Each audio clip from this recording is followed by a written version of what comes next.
NBC Sports Championship Television.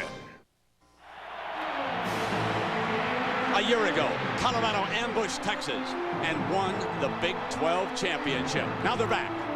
Oklahoma had dreams of a national title a few weeks ago. But then came Texas A&M, soon to be followed by Oklahoma State. Back on November 2nd, Colorado and Oklahoma played in Norman. The Sooners won, but Colorado's back. First of all, you know, they tried to knock us out. We gave them every opportunity to knock us out in the first half, and they didn't do it. So, you know, we're still standing. This is for the Big 12 championship. Will it be Oklahoma, or will it be powerful Colorado? A big money bowl awaits the winner tonight. It's the Dr. Pepper Big 12 championship. Welcome to Houston, Texas, and the Dr. Pepper Big 12 Championship. Oklahoma, winners of the South, 10-2, in a rematch, take on Colorado, winners of the North at 9-3. Welcome, everybody. I'm Brent Musburger. The pieces of the BCS puzzle are now falling into place. Miami will go to Tempe. They'll play Ohio State for the national championship. Washington State just qualified for the Rose Bowl. But do not conclude that Iowa automatically will be their opponent. They could well wind up in Miami in the Orange Bowl, which means that the winner of tonight's game between Oklahoma and Colorado stands a very good chance of going to Pasadena and playing the Cougars. Now for the game itself, let's bring in my colleague, the quarterback, Gary Danielson. How do we break down Oklahoma and Colorado the rematch? Brent, really an interesting football game. They played each other, obviously, as you mentioned. And in the second game, both of these teams feel that they want to force the other team to do something with basically their wrong hand. Both want to run the football, but in this game, the strategy will be to try to get both backup quarterbacks, and these are two backup quarterbacks from the start of the season, to throw the ball. They believe that neither one of these two quarterbacks can win the game themselves. Gary, there is an injury question mark plaguing the Colorado backfield. Coach Barry Barnett talked about that with our Jackaroo. Coach, we know Chris Brown is not dressed, but you watch Bobby Purify in the pregame warm-ups. What do you think? Well, I think only in the case of a real emergency could we play him. Not sure it'd be safe for him to play, but you know, he went out, warmed up, and did some things, but more than likely he's not going to play. So it rests on the shoulders of your true freshman? It does. Brian Calhoun will start, and Marcus Houston and Brian will share time. Brent? So the Colorado Buffaloes are back, attempting to defend the Big 12 championship. They won a year ago against the Texas Longhorns. The kickoff is coming up next.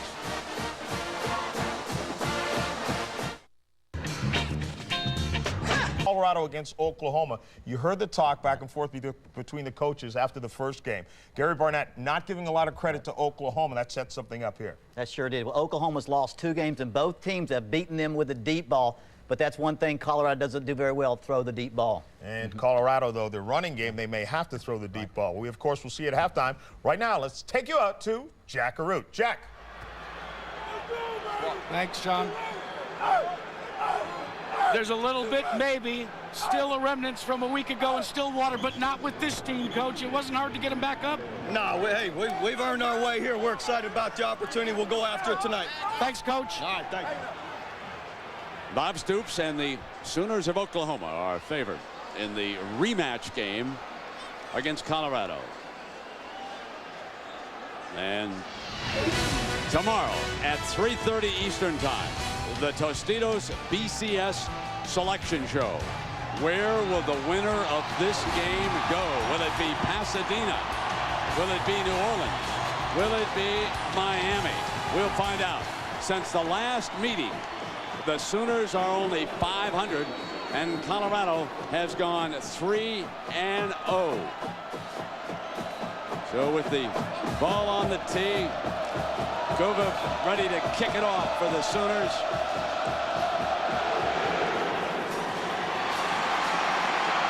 Snead takes a knee, and Colorado comes out. Robert Hodge, the quarterback, we asked him what he'd like to accomplish in the opening series against the Sooners. Just to complete the ball. try to frustrate them with completions and keep the sticks moving, keep our offense out on the field for a good solid drive and try to get points out of it. Robert Hodge took over this offense earlier this season. 5'11", 185-pound senior.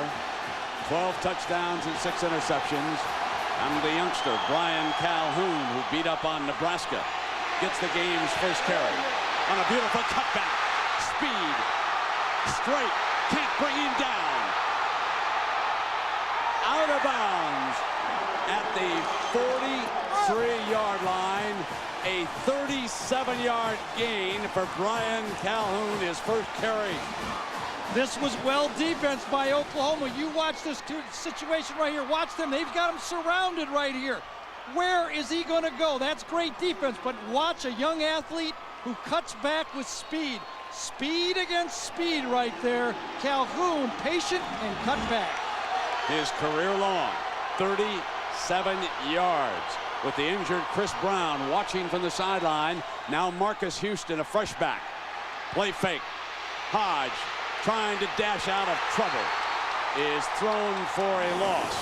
Our Dr. Pepper starting lineups. Brown will not play. Purify emergency duty only. 2 seniors, Brandon Drum, and you see there are 4 seniors in this very talented offensive line. So their 1,000-yard rusher. There's Chris Brown. You can see him without the headgear on, not even in uniform. Second down and long. Good play fake Hodge. He completes his first pass for a first down at the 30-yard line. He goes to Derek McCoy, the junior from Thornton, Colorado. Now the Dr. Pepper defensive lineup for these Sooners, and they're reeling on the first series. Tommy Harris returning to the starting lineup. Lance Mitchell and Teddy Lehman are their top 2 tacklers. And in that defensive backfield, here is the huge question. Brandon Everidge, is he healthy? Did Oklahoma State find something last week? Calhoun's back in as the running back.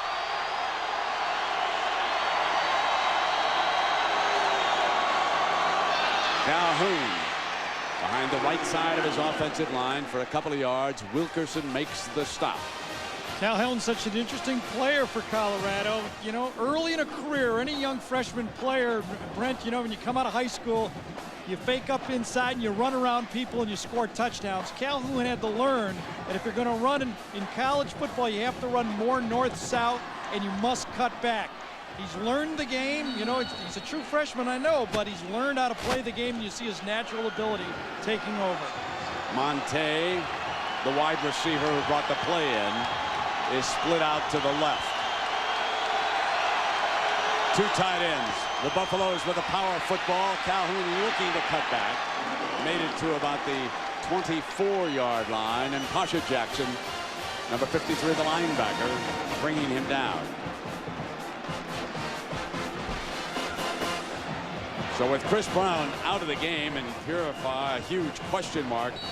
Better than 2,000 yards of offense. The best tandem in the nation over there on the Colorado sideline. Purify is in uniform, and he's an excellent pass receiver. Normally in this situation he'd be on the field. 3rd and 4. But instead it's Lawrence Vickers, and Brandon drums the tail. Play fake. Hodge rolls. Got a man. Too high. Incomplete. And it is 4th down. Sipnewski, the target that time for Hodge.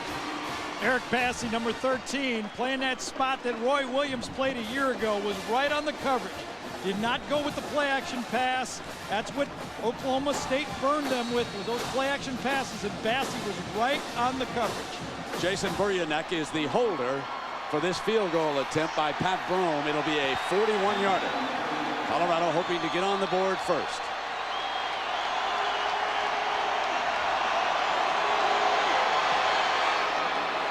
To the right side, no good.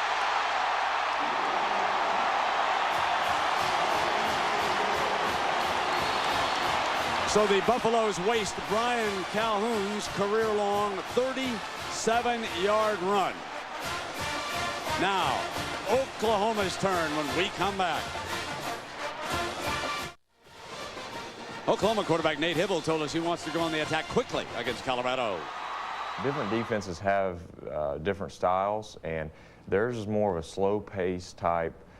Well, okay, we're going to get lined up, and I'm not saying that's bad, but we're going to try to take advantage of that. So look for an up-tempo to start this game. With Smith, the H-back look. Griffin, the starting tailback,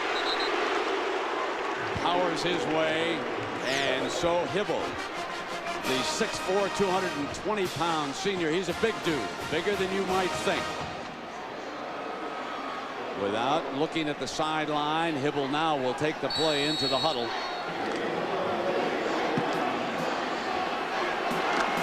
Peoples goes out to the left. Fagan is the slot man over there. Smith is off to the right. Hibble is flanked by two players now. Griffin, one of them. Now Smith flexes out further. They motion Donnelly, the other tight end, give him the H-back look. Fire for Smith, trying to get to the first down marker where he is out of bounds in our Dr. Pepper starting lineup. Look at the seniors who will be lost by Oklahoma, but folks, consider Griffin. After that touch, 446 touches without a fumble. An unbelievable record. The senior, Mike Skinner, Vince Carter returning to the starting lineup. First and 10 as Smith did pick up the first down for the Sooners. Here comes that handoff to number 22. Powering behind his lineman. Stop made by Wilder. Tyler Brayton is the leader of this defensive front for Colorado.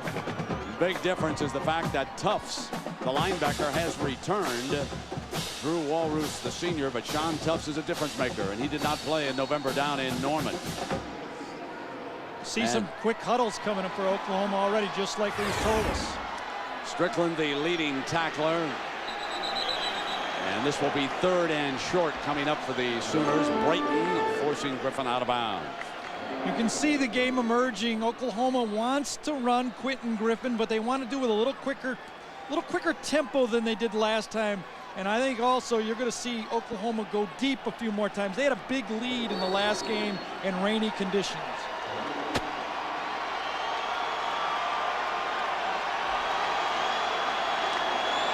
Vince Okru over on the sideline has signaled his Colorado defense. They look 3 wide now with Smith flexed. They're going to throw for it.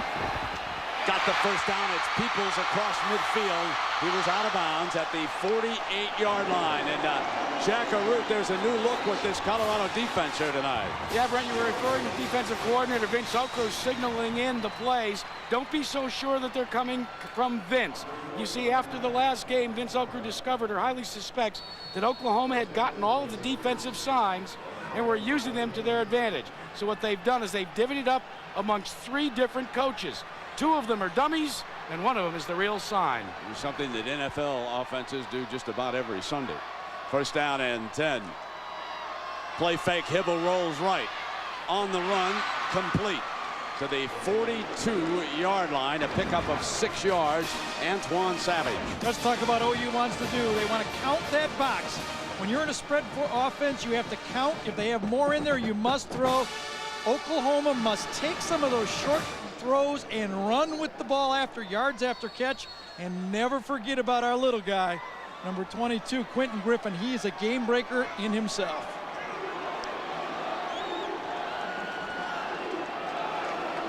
Griffin came on the field late. They're going to get a penalty. 12 men in the huddle. You know, he wasn't in the huddle. He was a late substitute. He came off the sideline. Yeah, but they had 11 in there already, and that'll kind of cost them. 5-yard penalty. John Bible, the referee of this Big 12 crew, and an all-star crew it is. These fellas were selected, and Stoops is very, very upset about that late substitution and that foolish penalty. You can live with a few penalties, but the self-inflicted ones like that, that's just the mechanics of offense.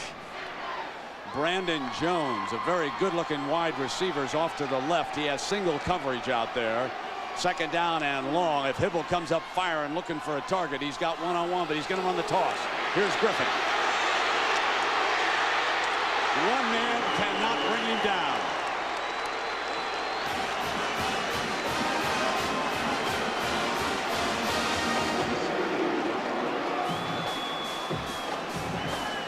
In fact, Griffin talked about how tough he is.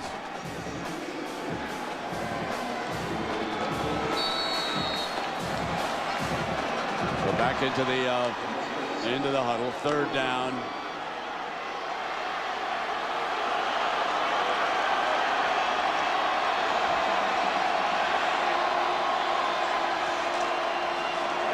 There's that toss.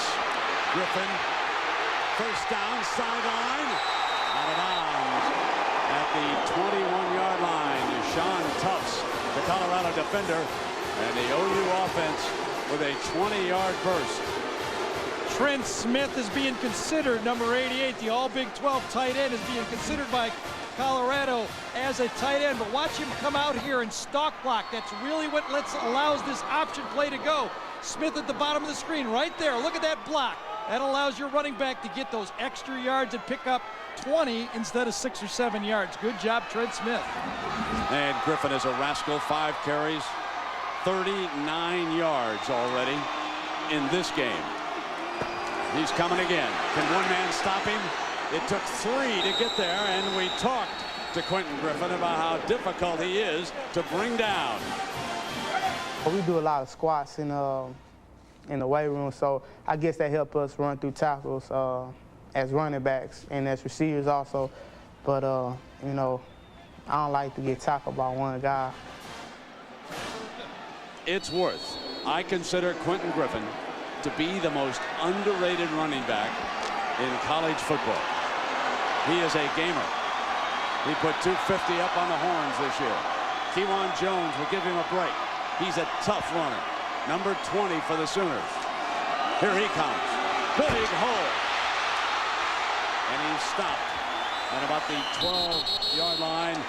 This Oklahoma team is coming off the ball with a lot of desire. Something to prove here tonight after losing again to Oklahoma State. How about this, Brett? They're giving Colorado their own play here. Power O. Watch the offside guard right here. Pull. Power O. Fullback, off guard. Colorado offense right in their face. Give them a little bit of their own medicine. 2 tight ends almost the whole first quarter so far. Here's 2 tight ends again lining up right there. Runnels is the fullback, the lead blocker, and there's movement. Contact was made.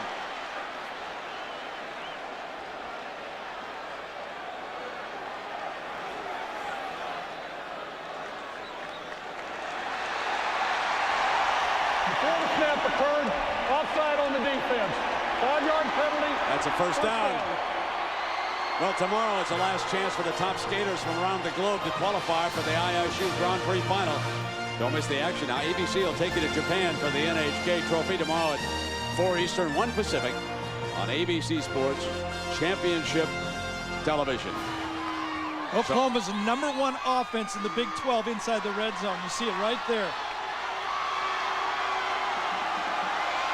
Jones stays in as the running back. Behind the right side. Within about 3 yards of the goal line, it'll be 2nd down and goal for the Sooners. No way Colorado thought this was going to be the game plan from Oklahoma. Remember, this was the team that won the national championship with Josh Heupel, spreading it out and throwing.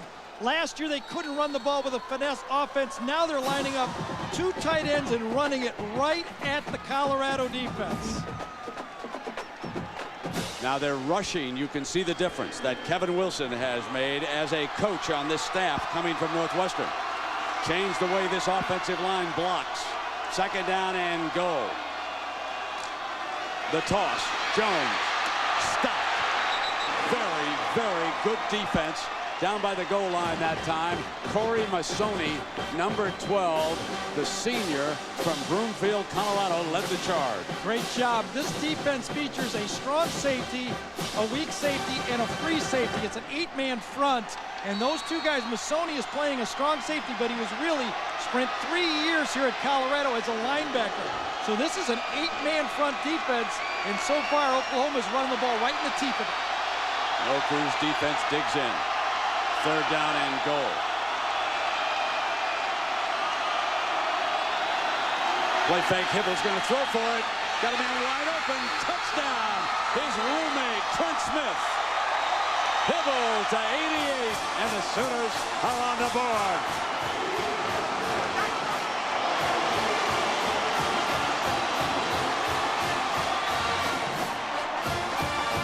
Third down play action. You see that number 81, Brandon Jones, come right there, and then Trent Smith come right outside for the touchdown.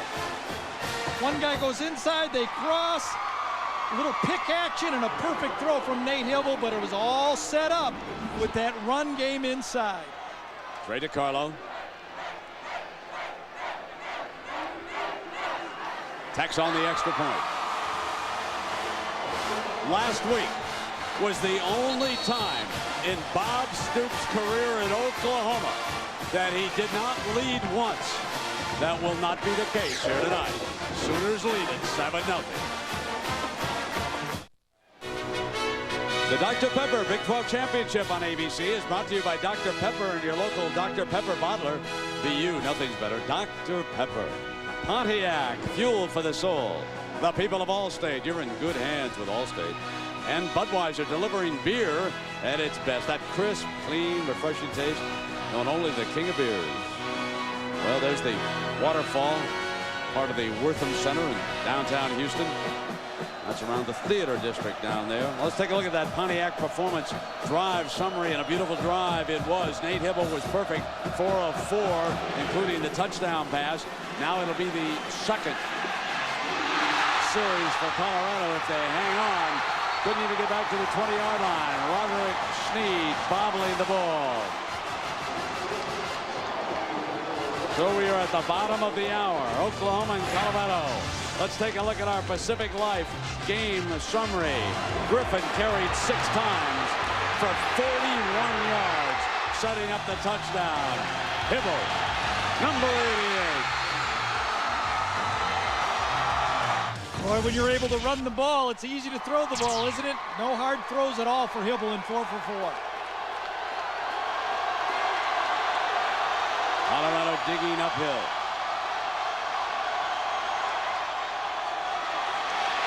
Coming back with Calhoun. Steps out of bounds at the 23-yard line. No real mystery what Colorado likes to do. Today they're going to shuffle their look, moving Brandon Jum around, kind of like shuffling the cards, but they want to hammer the ball. They must run the ball between the tackles. Maybe a little bit boring to the people watching it, but wins are never boring. When you run the ball well, it makes a lot of people happy. Gary Barnett's team always uses a lot of formations, a lot of different motion, a lot of different personnel, tries to keep defenses off balance. Drum is out of the lineup right now on this 2nd down and 3. Marcus Houston is the back. Hodge has got the middle. Intercepted by Strait. They wave it off. Incomplete. Don't really know who he was throwing the ball to that time. That was so far underthrown. I don't know if he was trying to get the tight end across or what. Bootleg passes. Sean Watson, Gary Barnett have told Robert Hodge, you do not have to win these games. Take the easy throw. This throw was in the middle of nowhere, and very fortunate they didn't get an early turnover like last time they played this Oklahoma team. Brian Calhoun checks back in as the running back. DJ Hackett is off to the right. Drum is the lead fullback. Here's Calhoun, cuts away for the first down. And Brian Calhoun looks like he's got a future, my friend. Well, he had a future in high school, and that's what attracted the Colorado Buffaloes to Brian Calhoun. In fact, a year ago, just 2 weeks before this game, Brian Calhoun was ending his high school career in Wisconsin. And you saw it, some amazing numbers. But a year ago, this weekend, this night, Brian Calhoun was up in a snowy Wisconsin watching the Colorado Buffaloes from Dallas, Texas, as they played the Texas Longhorns for a trip to the Fiesta Bowl. Now 1st down and 10 after that run. Drum slips out as a receiver. Hodge looks right. Comes back, and Woolfolk would have intercepted it. The receiver had to become a defensive back against number 17 on that play, and McCoy actually saved a pick is what it looked like from up here. Well, Andre Woolfolk got burned, it seemed like last week, by Rashawn Woods at Oklahoma State, but there was zone and man involved, and those were play action passes. You see this guy, when he zeroes in, he can do it as well as anybody in college football. He was a wide receiver, and McCoy did an excellent job of keeping that from being an interception. So many times receivers have to turn defensive backs on a play like that. 2nd down and 10, a penalty flag. A penalty flag down on this play.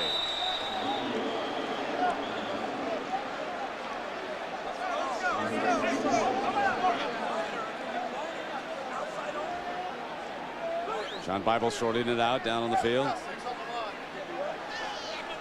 It looks like Colorado wants to take shots. Texas A&M and Oklahoma State both went deep on the Sooners. And we asked him if he'd be able to get deep on them. I don't know whether we can or not. I think that the last game we should have. We had plans to do it, and we pulled our horns in and didn't do it. I think this time that we're just going to execute our plan. We're going to go with it. We're not going to throw the ball all over the place. Obviously, he didn't think number 4 executed his plan. He was tearing into Monte on that sideline. 2nd down and long. Draw play. Calhoun to the 22-yard line. Pretty good hit by Everidge, who had a huge day against Colorado in that earlier game back on November 2nd. Our performance track will take you to the Oklahoma safety. What a day, Gary. He really did. He was all over the football field. He was a little nicked. We didn't know if he'd be full speed, but Mike Stoops said he's healthy, he's ready to go. And on that play, he lined up 4 yards from the line of scrimmage, ready to stop that running play. 3rd and long. Colorado's not comfortable in this situation, but Bobby Purify's going to try it. Good receiver. He's a screen back. But they have to use him as a blocker, and Hodge takes off, won't get it. Colorado forced to punt. The defensive play is made by Lance Mitchell, number 10. Lance Mitchell and Teddy Lehman are 2 of the fastest linebackers you'll see in college football. People believe you can run the ball right at them, but when you try to run east and west, they just gobble up players. Here's one of the best punters in the country, Mark Mariscal, leading the nation, better than 48 yards a punt. This is one of those moments when he needs to drive one. And he was under pressure, and this is not a good punt. He got a piece of it, Brent. Big bounce. Antonio Perkins. So Gary felt that that punt was deflected. It was a severe rush. And as a result, Oklahoma will have excellent field position. Timeout. Bit of a high snap, and then watch number 5, Brandon Shelby, come flashing. Gary Danielson was all over this. He got a hand on it, and you'll watch Bible in the background. He will show deflection with his right hand. There is the signal. It was deflected. And now, as a result, OU comes up on their own 48-yard line. That's only a 38-yard punt. Really expect Oklahoma's going to go deep here. Quentin Griffin back in the game. He's been a very effective running back.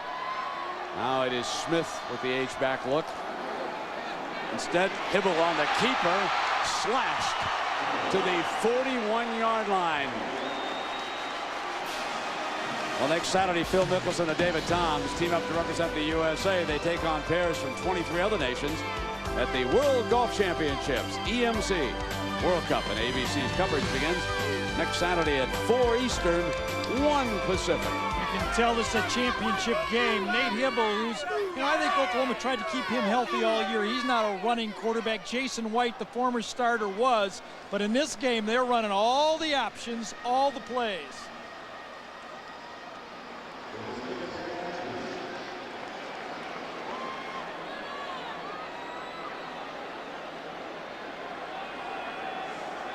One of the things that impressed me during pregame warmups was standing behind Nate Hibble You do not appreciate how big this rascal is He's a golfer, when you watch too. him on television. I mean, how about check big. his calves out? We're going to get a shot of his calves one of these times. And that was a powerful run. He saw that daylight and he just dove in there. And he's got huge legs. He's perfect throwing the ball. 4 for 4. Steps up there under center, number 8. Jones back in as the running back. The call for the first down. Jones. Number 37. And speaking of Hibble now, we asked him about the Colorado defense. It's a challenge for us to play smash mouth ball and say we're still going to run the football when we have to, and to take our shots down the field. I mean, there's going to be some opportunities for some post routes and some deep corner routes that we're going to have to take, and we need to make those plays to be successful. They're in attack position here, Gary. They are. Peoples is out there. Trent Smith is down at the bottom. Clayton is in that slot. Now they bring him in motion. He'll come over to the boundary side. Instead, they stay on the ground. Quentin Griffin. Sean Tufts kind of blew that play up from inside. You know, Tyler Brayton has been a little quiet inside. That means that offensive line for Oklahoma is doing a good job. That guy has been a monster up front ever since that UCLA game, but he's been handled inside. 9 Heiss, Brayton, that offensive line, so much a finesse offensive line a year ago, but you see how Tufts 54 blew that play up. Yeah, the reach block failed, didn't it? Sure Second down, they couldn't get to him. Hibble. Griffin, is that a lateral? It sure was. If it's a lateral, it's a free ball.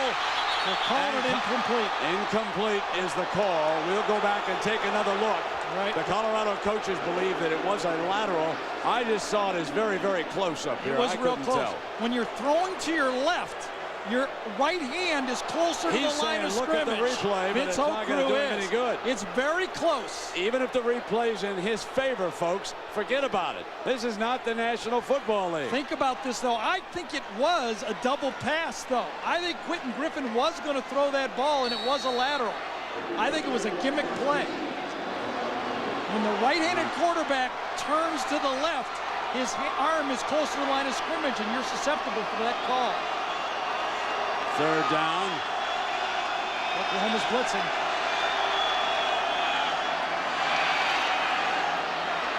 And he throws it away out of bounds. Now let's go back and take a look at this as Griffin flared out of the backfield. Watch how the wide receivers go downfield. They pull a lineman over. Oh, that's right on the line. When he threw that ball, his arm was here, and look at the ball right there. You're going to have to get a protractor out here. I think that's a good no call. It's not that obvious. I think that's not a missed call, but very close. Blake Ferguson, the OU punter. High and a penalty flag. Ball goes into the end zone, but there is a penalty flag down on the punt. Well, earlier today, the Miami Hurricanes rolled into Tempe. They'll take on Ohio State for all the Tostitos in the Fiesta The Bowl. offensive formation was illegal. Not enough players on the line of scrimmage. Penalties declined. First down. On the 20-yard line, the ball went on into the end zone. 2 unbeaten football teams, so the computers, they can't mess this one up, folks. There's got to be Ohio State and Miami, and the rest of the thing is really up in the air. There's talk that the Orange Bowl folks are going to draft and select Iowa with that first pick, and that would leave the Rose Bowl in all likelihood with the winner of this game. But stay tuned. Some things could be happening tonight. You never know. Phone lines are burning up. Hodge on a roll, fires complete to McCoy. And McCoy out of bounds at the first down marker, right at the 30-yard line. Bassey, the redshirt freshman safety from Garland, Texas. A little bit of that shuffle formation that Colorado and Sean Watson, their outstanding offensive coordinator, does. They lined up Brandon Drum, the fullback, wide, brought him in motion, and that really confused the Oklahoma defense. That's why they got an easy pitch and catch. Those constant shifting formations of Barnett. Trying to get a power game running. Calhoun is very quick. As you watch number 2, and I think back to last week and the job he did in Lincoln, Nebraska against the Cornhusker. That quickness, he's somebody that will cut away from the interference. And if you take a look at what he did here last week against Nebraska, look at this dash. Cut back as he gets through that hole. Very, very quick. In fact, Barnett has told some football friends, don't be surprised if he doesn't wind up being the best of my running backs. Number 2, and he's only a freshman out of Wisconsin. How did Barry Alvarez miss on him? They set the end around, and OU blows it up. Big Corey Klein, the junior from Tulsa, says not today. This is so different for the Oklahoma defense. Usually they put their safeties back. 2 safeties play the shell, but against Colorado, they put number 7, Everidge, right in there in a linebacker position, and they attack up front. And when you try to run east and west on this speed defense, you have trouble.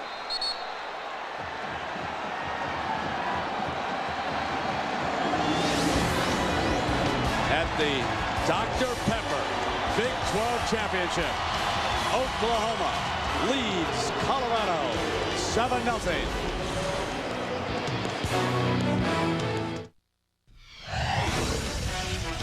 You're watching ABC Sports, the class of college football. So when I want to find out where coaches are going to be going next year, I go to my buddy here, Gary Danielson. Now, what about young Sean Watson, the offensive coordinator of Colorado? Bright coach. He'll get a job. I don't know if he's going to get one this year. There's a lot of competition out there, but I heard he's interested in Utah. But so far, he's got that game plan going with that early run. But that's been about it, Brent. 37 yards rushing on one play, 46, so only 9 the rest. Hodge is back in the gun on this 3rd down. Oklahoma's keeping him in 3rd and long, and a very conservative call with Calhoun. They're just going to punt it back out of here. I think that was a good call. You don't want Robert Hodge to throw 3rd and long against his defense. You look at the stats right there. Our Dr. Pepper first quarter. Whoa, Dr. Pepper. Oh, here's one for you, right? They're paying the bills here. Get some Dr. Peppers out here. Well, I think the key right here is you get Oklahoma running the ball in the first quarter for 63 yards. That's huge. Now Mariscal, they were coming at him again. They were close again on that punt. Fielded at the 18-yard line and down at the 20. Antonio Perkins, the return man. Well, again, let me remind you, in case you were not with us at the top of the day now, there's great uncertainty as to which teams are going where. Will Iowa go to Miami? Could Oklahoma or Colorado go to Pasadena? We only know one thing tonight. Ohio State and Miami are headed for Tempe to play for all the Tostitos. John Saunders will have the answers at 3:30 Eastern tomorrow. No, I know I'm going to Pasadena. That's all I know. You'll be there, my friend. You'll love the Rose Bowl. It's a wonderful, wonderful bowl game. That's why Oklahoma and Colorado are so excited about the prospect of perhaps getting there. The youngsters were delighted when they heard that, as Griffin has run out of bounds because, you know, except for last year's national championship game won by Miami over Nebraska, it's been that traditional matchup, Big Ten, Pac-10. And then when everybody heard that, man, the Orange Bowl is interested in Iowa, these kids, oh, we got a chance to go to Pasadena. We always wanted to play in the Granddaddy. It was great listening to him. Well, yeah, it's exciting this time. How about playing in this place? Is this stadium something else? I mean, this is one of the greatest. The guys walked in here and I saw the kids' faces. It was like, this is big time. 2nd down and 3. Shotgun for Mr. Hibble. He's thrown a touchdown pass here tonight. An inside handoff, and Colorado really ate that play up. Marcus Harris, a junior defensive end who intercepted a pass down in Norman, making the stop. Griffin now, Jack Harut, 9 carries, 46 yards. And he has yet to put the ball on the ground in 454 touches, Brent. You don't want to talk to Quentin Griffin or to the coaches about that fact, but he did share with me when I was in Norman that there are 2 reasons why he is so good at that.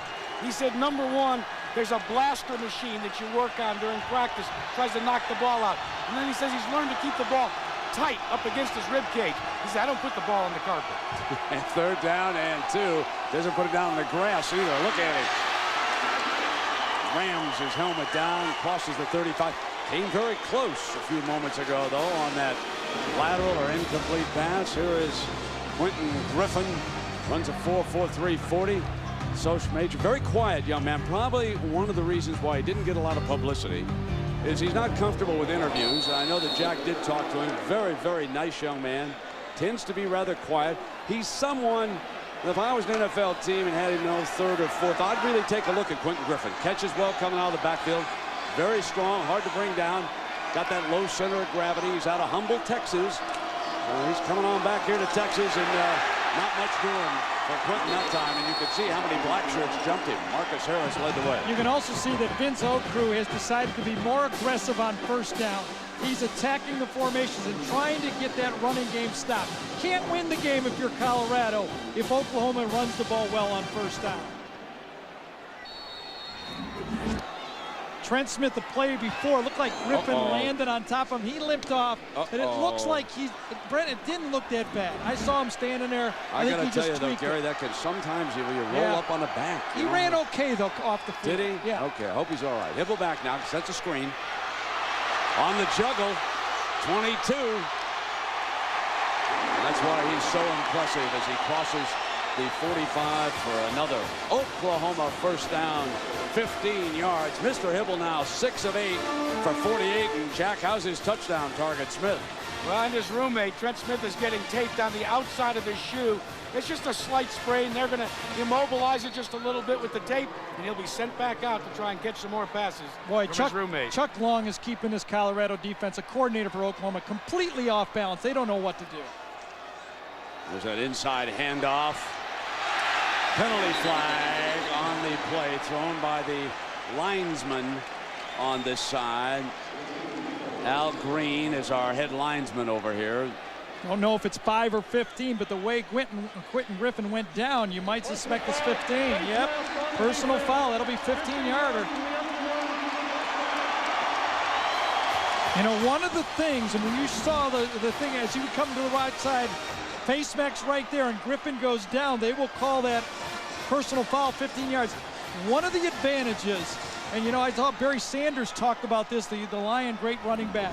When you're smaller, it's an advantage. Barry didn't fumble much, and neither does Quentin Griffin, because those tackles happen above the ball, and you can keep the ball below the traffic. It's an advantage to protect the ball with a smaller back. Big old Wallace got a big old paw up there on that face. Kind of got a tusk. He got a tusk with that one. There's your penalty situation. Hibble back there in the gun. Using some motion now. Mark Clayton coming through the formation. Hibble firing deep high. Caught against Strickland at the 25-yard line. Mark Clayton, who lined up out there. Well, that was good coverage, too. Clayton against Strickland kind of came in and out in motion right here. Comes in and out, and watch this throw from Hibble right over his shoulder. See it, no pressure on Hibble, can step into the throw. He knows he's got a lot of green grass. He puts it up high. A wonderful throw by Nate Hibble. Boy, caught right there with those nice gloves. Trent Smith is back on the field for OU. He's split out to the right as a wide man. Hibble looking at option play, coming to Quentin Griffin, and Griffin to the 22-yard line, and he's rushed now for 48 yards. Well, Coach Bob Stoops says his offense is more physical this year, and they're showing it. We have more attitude in our offensive line and how we come off the ball, and are more physical in our blocking, and we've created better scenes, so hopefully that'll continue.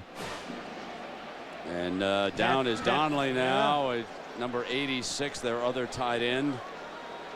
It might have been the same thing that happened. I did not see the end of the play, but he was one of the lead blockers. Let's take a break. Oklahoma 7, Colorado nothing at the Dr. Pepper Big 12 Championship.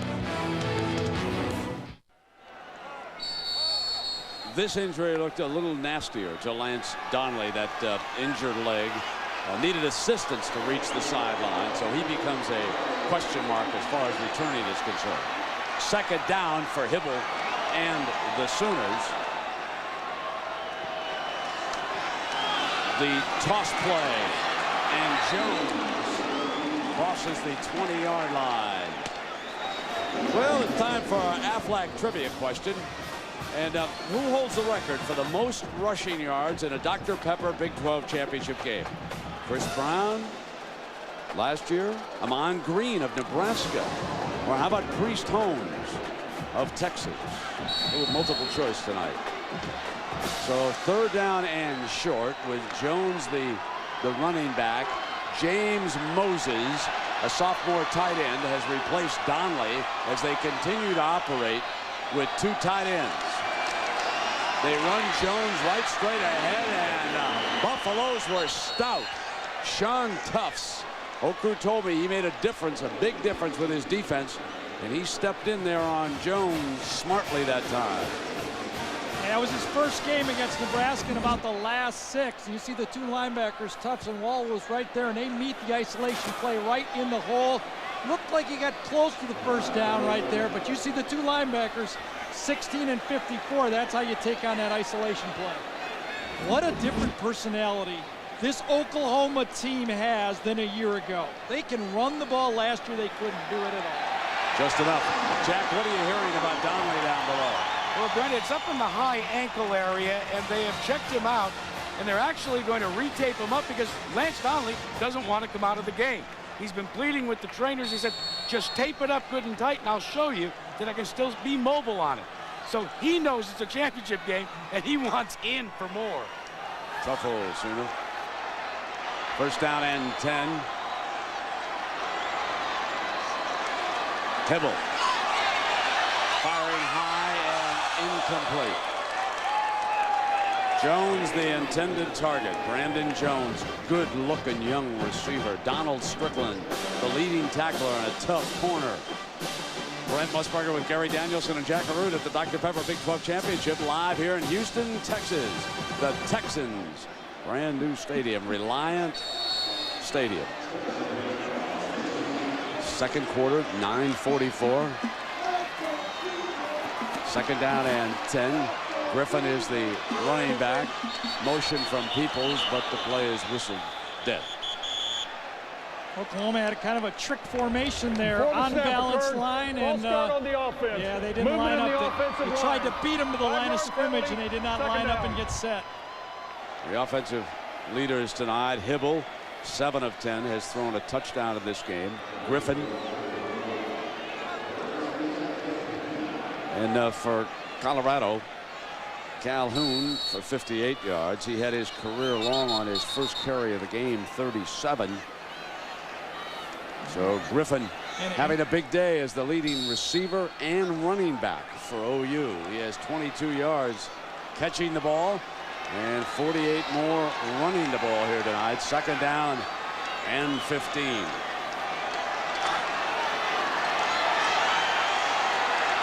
So coming off a loss, Bob Stoops takes the Sooners back to physical man-on-man football. But now the gun, 2nd and long, Hibble end zone, touchdown! A 2-touchdown lead. Mark Clayton, the sophomore wide receiver, 21 yards. And Nate Hibble now has pitched 2 touchdown passes for the Sooners. Very interesting formation by Oklahoma that time. They put 2 players, Smith, right next, here they are, look at the stack right here, and only 1 Colorado player. One guy goes out, and boom, look at that open area right there. Hibble must have done a good job of looking off the safety because the safety was nowhere near that skinny post throw.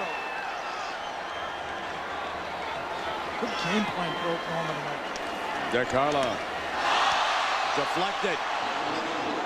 And it'll stick at 13. And so the Buffaloes with Phil Jackson blocking the extra point. The junior from Colorado Springs and being congratulated on that sideline. The touchdown. It was Hibble. Clayton breaks free. But they missed the extra point, so it's only 13. Timeout. Well, the Dr. Pepper Big 12 Championship on ABC Sports is brought to you by Dr. Pepper and your local Dr. Pepper bottler. BU, nothing's better. Dr. Pepper. Cadillac, bold vehicles, defying convention. Rocky Mountain Coal, Coors Light, cold, down, and easy. And Suzuki, maker of innovative motorcycles and all-terrain vehicles, and proud sponsor of the Heisman Trophy Award. Next Saturday, that mystery will be resolved as Snead fields the kickoff. but not much further than the 19 or 20-yard line, and a fired-up Sooners leading by 13 bore in. One more look. Here's the free safety. The quarterback is responsible for him. There's two receivers to this side. Now watch how Nate Hibble moves the safety. He looks this way, and then he throws a bullet back the other way. That's wonderful quarterbacking. You're responsible for that free safety. When you throw the skinny posts, you see him just a glance to his left is all you need to do. Wonderful job. Brian Calhoun, the Colorado tailback. The call. Looking to cut back, and number 53 jumped it right there. Jackson was all over it on that cutback. The Oklahoma defenders now are taking a bead on number 2, and they know that he is likely to cut back once he gets into that hole, and that chasing linebacker that time, he ate him up. We talked to Mike Stoops. He said, I know Brian Calhoun's a good player, but it's going to be nice not to tackle that sledgehammer, Chris Brown. Stoops right there said that guy is a load. We can handle fast backs. Brent Venables agreed. There's a play fake. Hodge going to take it off. Can he get the first down? He cannot. Third down and short, Lance Mitchell. Well, earlier we asked you the Aflac trivia question: who holds the record for the most rushing yards at a Dr. Pepper Big 12 championship game? The answer, did you guess? Last year. Here he is. This is what Colorado is missing. He rushed for 182 yards in last year's game, and because of that injured cartilage, he has been sidelined, and that means that Colorado is without 1,700 yards of offense. Here comes the youngster trying to get the first down. Lehman took him on that time. Not gonna get it. Boy, Teddy Lehman, he's got a nose for that football, and it's tough to get to him. Isn't it, Brent? Have you seen a quicker linebacker than Teddy Lehman? No, I haven't this year. You're right, Gary. He's the fastest we've seen. And he's going to fill out. I mean, he's just a junior. It's like he's been there forever already. You know, he's going to put on another 20 pounds before he's done growing. Mariscal. Perkins is driven back to the 15. Thrown down at the 27-yard line. The Sooners with a pair of touchdowns. They lead the Dr. Pepper Big 12 championship. Timeout. John Saunders back in New York with the Coors Light update. Georgia against Arkansas, SEC championship game. David Green, a little play action there, finds Ben Watson 20 yards, and 30-3, Georgia on their way to the victory. Brent. I know. I was going to mention. So the Georgia Bulldogs up here headed for the Sugar Bowl with a big edge on Arkansas, and of course, who will they wind up playing? Could it be USC? Figure one of the at-large teams, maybe Florida State. That's a question still to be answered. From the gun, Hibble on that inside handoff again. So Quentin Griffin, 50-yard first half for him. Exactly what Colorado defense needs to do.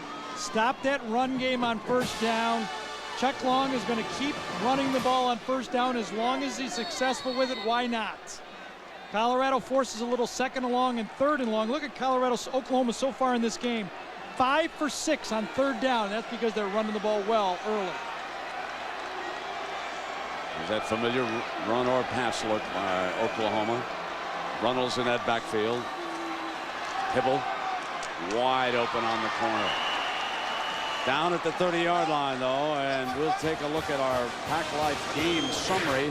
The 2 Sooner touchdowns. Both Hibble throws.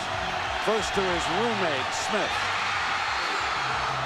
Then on the second one, it's Clayton. But then Colorado came in with a blocked extra point. And Phil Jackson giving him a bit of a lift on that play. Can the Buffaloes stop Hibble and the Sooners? They spread the field.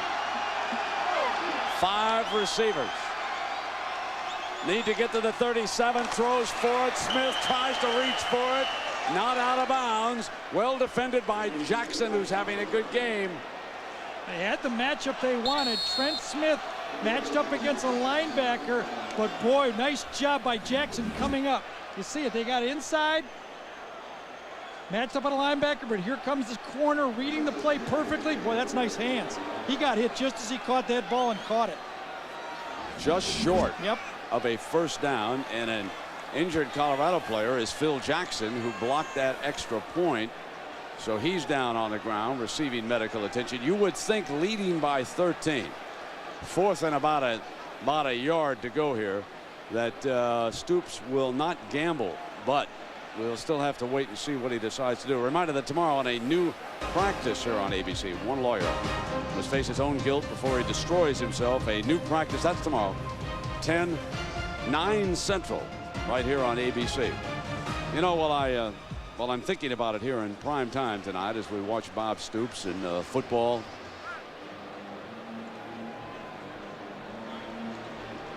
there are the Tostitos BCS standings. Miami and Ohio State will go to the Tostitos Fiesta Bowl to play for the national championship. Georgia with a big lead, figures to be the host team in the Sugar Bowl, the Nokia Sugar Bowl in New Orleans. USC figures to be an at-large team, and they could wind up in New Orleans or even down in Miami. Iowa could wind up in Miami or out in Pasadena. But I started to say that watching football under the lights, you know, we take it for granted with Monday Night Football having become an institution. Here we are watching championship college football in the bowl season. It reminds me that the man who started this all passed away the other day, Roone Arledge, and what an institution that football under the lights. We owe so much of what we see on sports television to the marvelous leadership that Roone supplied at ABC Sports through the years, and we pass on our condolences to his family. The services will be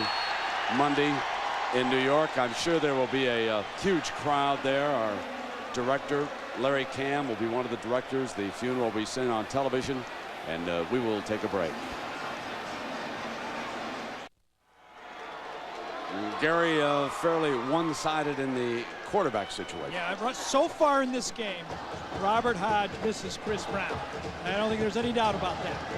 You have to help him. Bobby Purify, Chris Brown, their two main guys, need to help Robert Hodge. He's a play-action pass guy, and they don't have him. Well, maybe the mogul skier, Jeremy Bloom, can light a fire on this Ferguson punt. Colorado needs a lift. Oklahoma dominating the Dr. Pepper Big 12 championship. They only misfired on that one extra point, leaded by 13. Bloom on the run. Nowhere. Down short of the 30-yard line.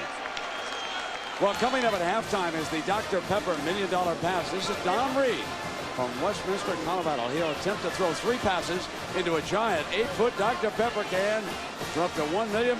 There's Nancy. She's already spent half of it. She's there to the left. See, now she's ready. She says, now get out there.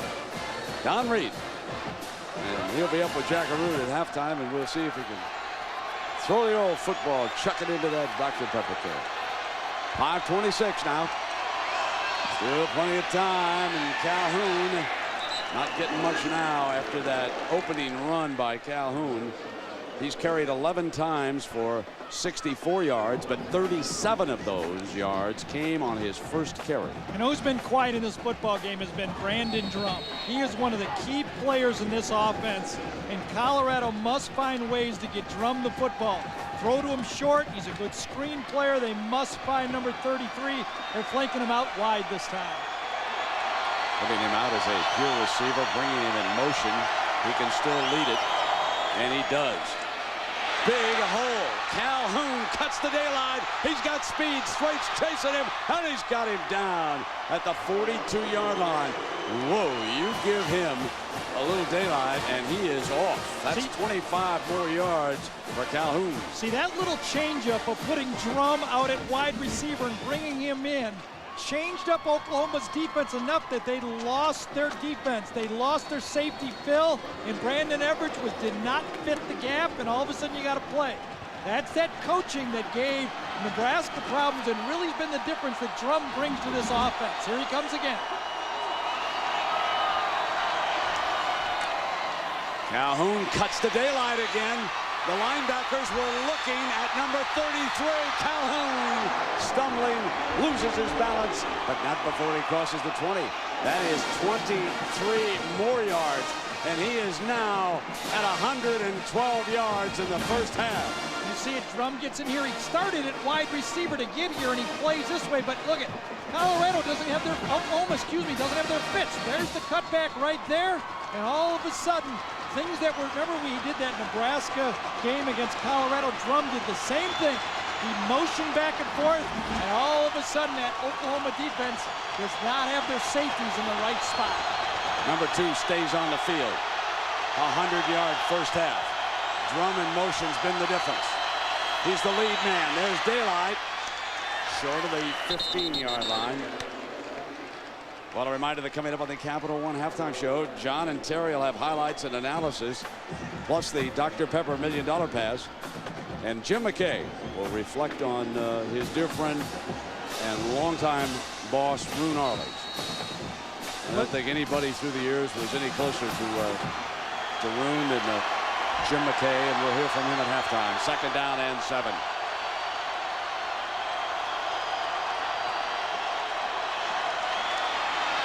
Number 21, Marcus Houston. Not much doing there.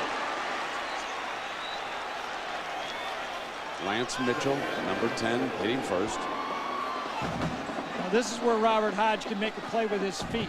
Bootleg play, run pass option, get outside, try to pick up the first down either with an easy throw or scramble and get the play. Bobby Purify, good receiver, checks in. You would think that Barnett would be looking for a little dump off here. The first down marker is at the 10-yard line. Hodge rolls right. Now he's got it open to the left. Straight stops him short of the first down. So Straight playing excellent position defense. Never bought the roll right. Stayed right at home. Went one-on-one and watched number 2. Yeah, 2's back here. He does a good job. All the flow goes this way. Oklahoma does a great job of covering the pattern front side. Straight stays home, and then just kind of out-athletes Robert Hodge. Now Brome. Can he put Colorado on the board? Missed from 41. This a 32-yarder.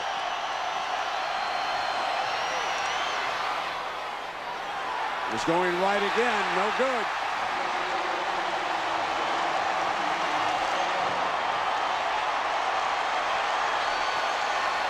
The kicking game is backed up on Barnett. Yeah, it's a second missed field goals. Brome has missed. Colorado has missed field goals in 8 of their games this year. They're 11th out of 12 teams in the Big 12 in field goal percentage. They came in at 50%. You missed 2, you got to be below 50%. Hey, we even learned that. Not good. Hard to be a champion when you're down in field goal kicking, especially against a team like Oklahoma. As Barnett was talking to Patrick Brome, the senior from Wheat Ridge, Colorado. Now that inside handoff, and the Black Shirts bring in muscle. Medford Moore led the assault against Clinton that time. Colorado has all of their timeouts. It looks to me like Oklahoma would like to get out of the first half with a 13-0 lead. They want to run the ball. If they don't pick up positive yards here, I suspect Gary Barnett will take a timeout.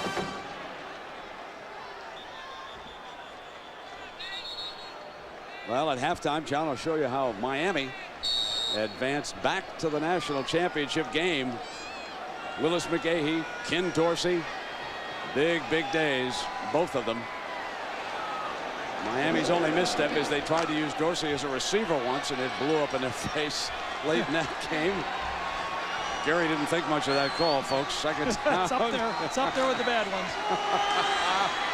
Griffin to the 25-yard line. Senior's got to take a timeout. They're behind third. They do. Good coaching job by Gary Barnett right here. You got to play aggressive. You got to take a chance. Maybe you block a punt, get back in the game. Been a tough night so far for Barnett. Timeout.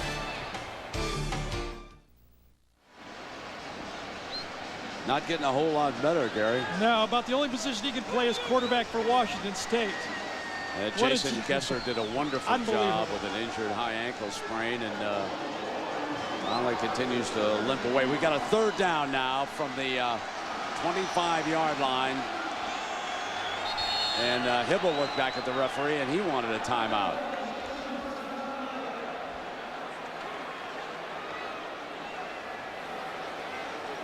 Jack, how about our injury situation? Well, Phil Jackson has been taken to the locker room for some x-rays. They are concerned about his shoulder.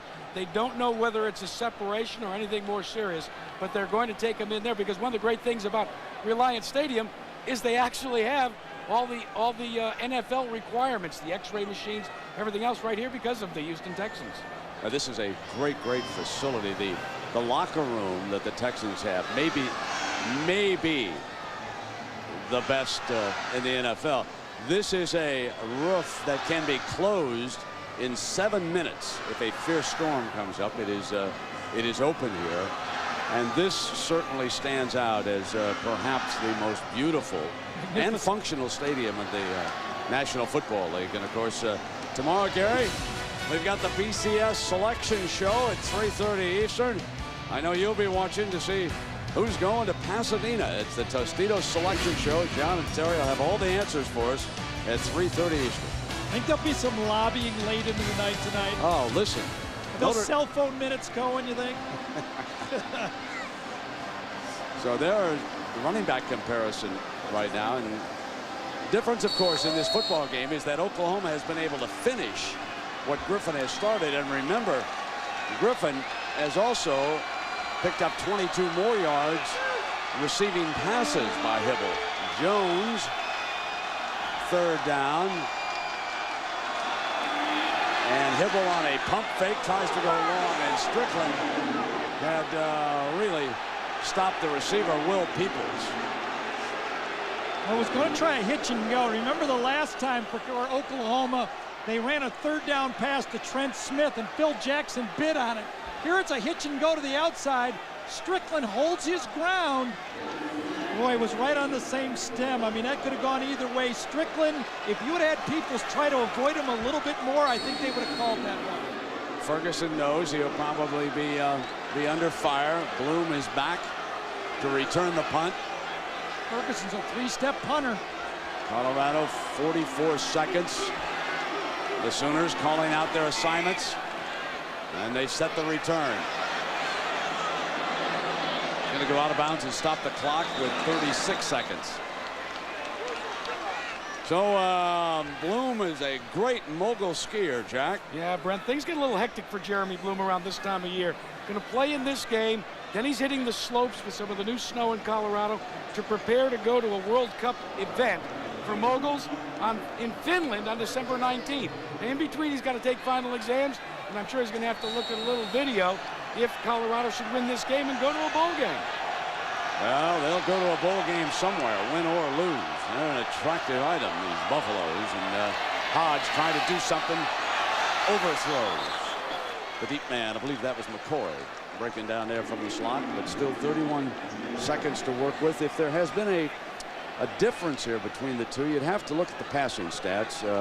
Hodge having a little difficulty getting started, is 2 of 6 for 28 yards, and Hibble 10 of 14 for 87 and 2 touchdowns. Well, I think Oklahoma has forced Hodge to throw the ball from the pocket and not the little bootleg game that he wants to do.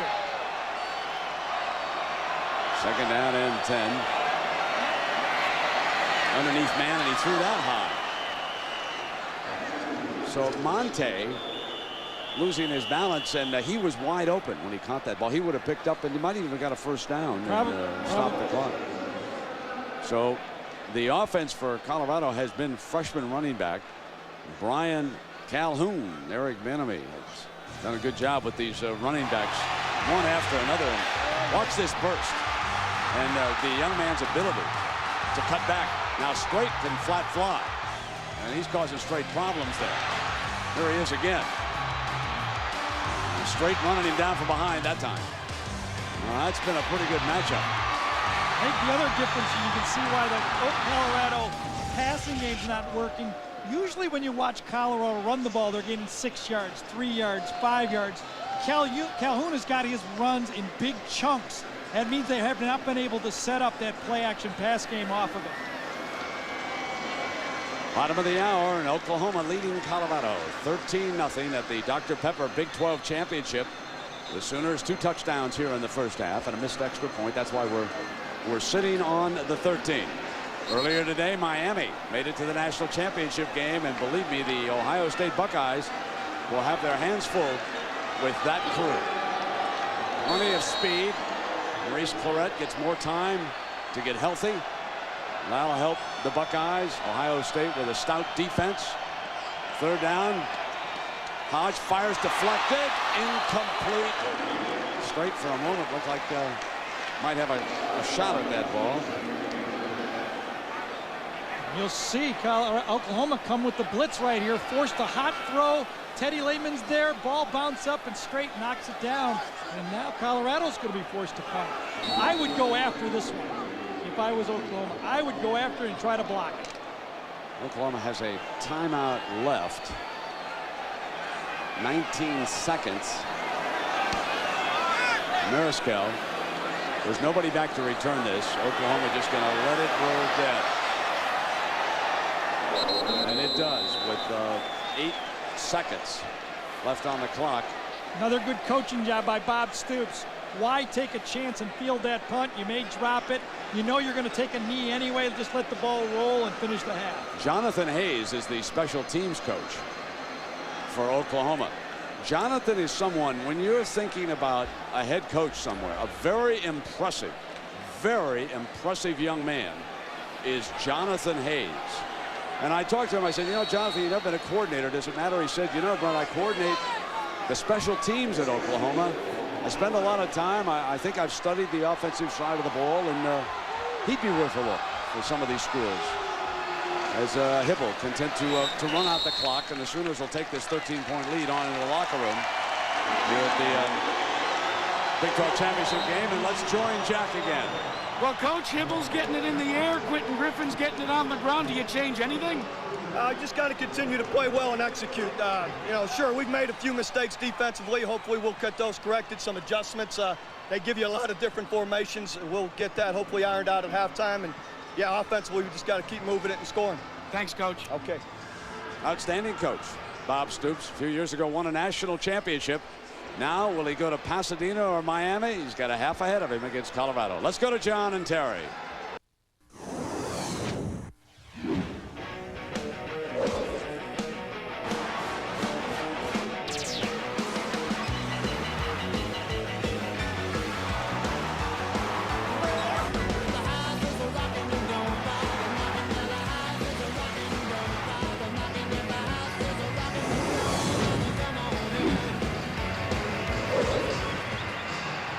Coach, that first half was all Oklahoma, and especially on defense, they had you handled. Especially in the red zone. And, you know, they're hard to get down there in the first place. And then when you get there, you got to come away with points. And our regular offense, we couldn't get ourselves first downs and had to try the field goals and miss them. But this is a really good defense we're playing against. We got to play smarter and better and harder. But, you know, who knows? We got a whole half to play, and we got to get a turnover or two. Thanks, Coach. Well, Jack, you know, when you think about this game, those 2 missed field goals that Gary referred to, had they converted those, Gary, they'd be only one big play out of this game. But we've got to go. Colorado misses the hammer.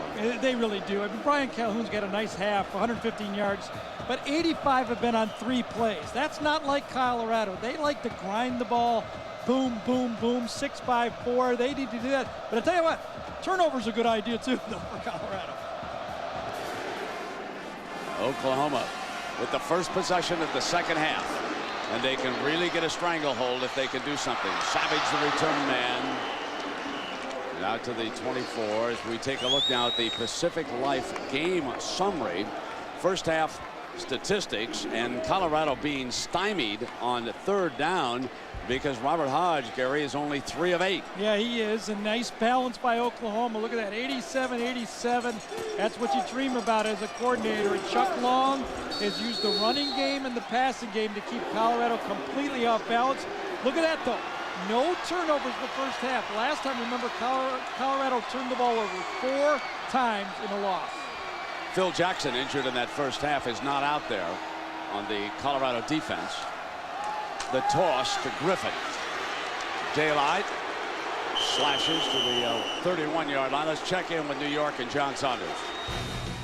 Brent, your game will crown the last champion for the BCS in the automatic burst because Georgia has won in the SEC, beating Arkansas 30-3. Mark Richt gets the shower, and it's a cold one for the Dogs. SEC champs for the first time since '82. All right, John, and obviously there's a chance that the winner of this game would wind up in New Orleans also. So there's all sorts of possibilities out there in the BCS air tonight. Second down and short. Great defense that time by Colorado, and Sam Wilder led the charge. Great play by number 90. Well, that's what Colorado needs to do. At the point of attack that time, you look at, they're going to just ram it right here. They're not going to allow any movement. And then inside, Wilder pops a block, comes up, forces the ball east and west instead of downhill, and they make a play. You gain 8 yards on first down, second and short, they stop, and a huge play here on third and medium. Fagan's to the left, Savage is off to the right for Hibble. He has Griffin as Fagan comes in motion.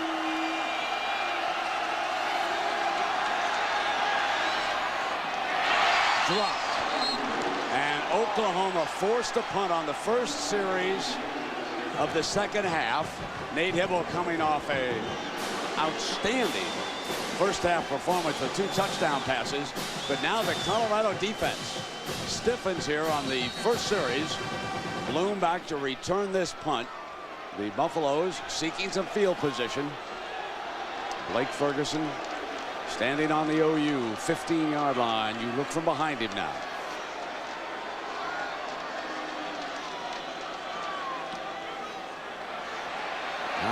Beautiful punt. Bloom to the 20. Daylight. 40. Here comes the mogul man. Cuts to the outside. Foot race. Touchdown, Colorado. How's that for going down a slippery slope? 80 yards on the Bloom return. The Buffaloes are right back in the Dr. Pepper Big 12 Championship.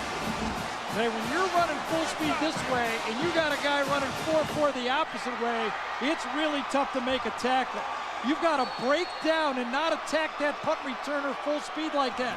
Slow down, gather your momentum, and make the tackle. They're going for the knockout. Extra point is added.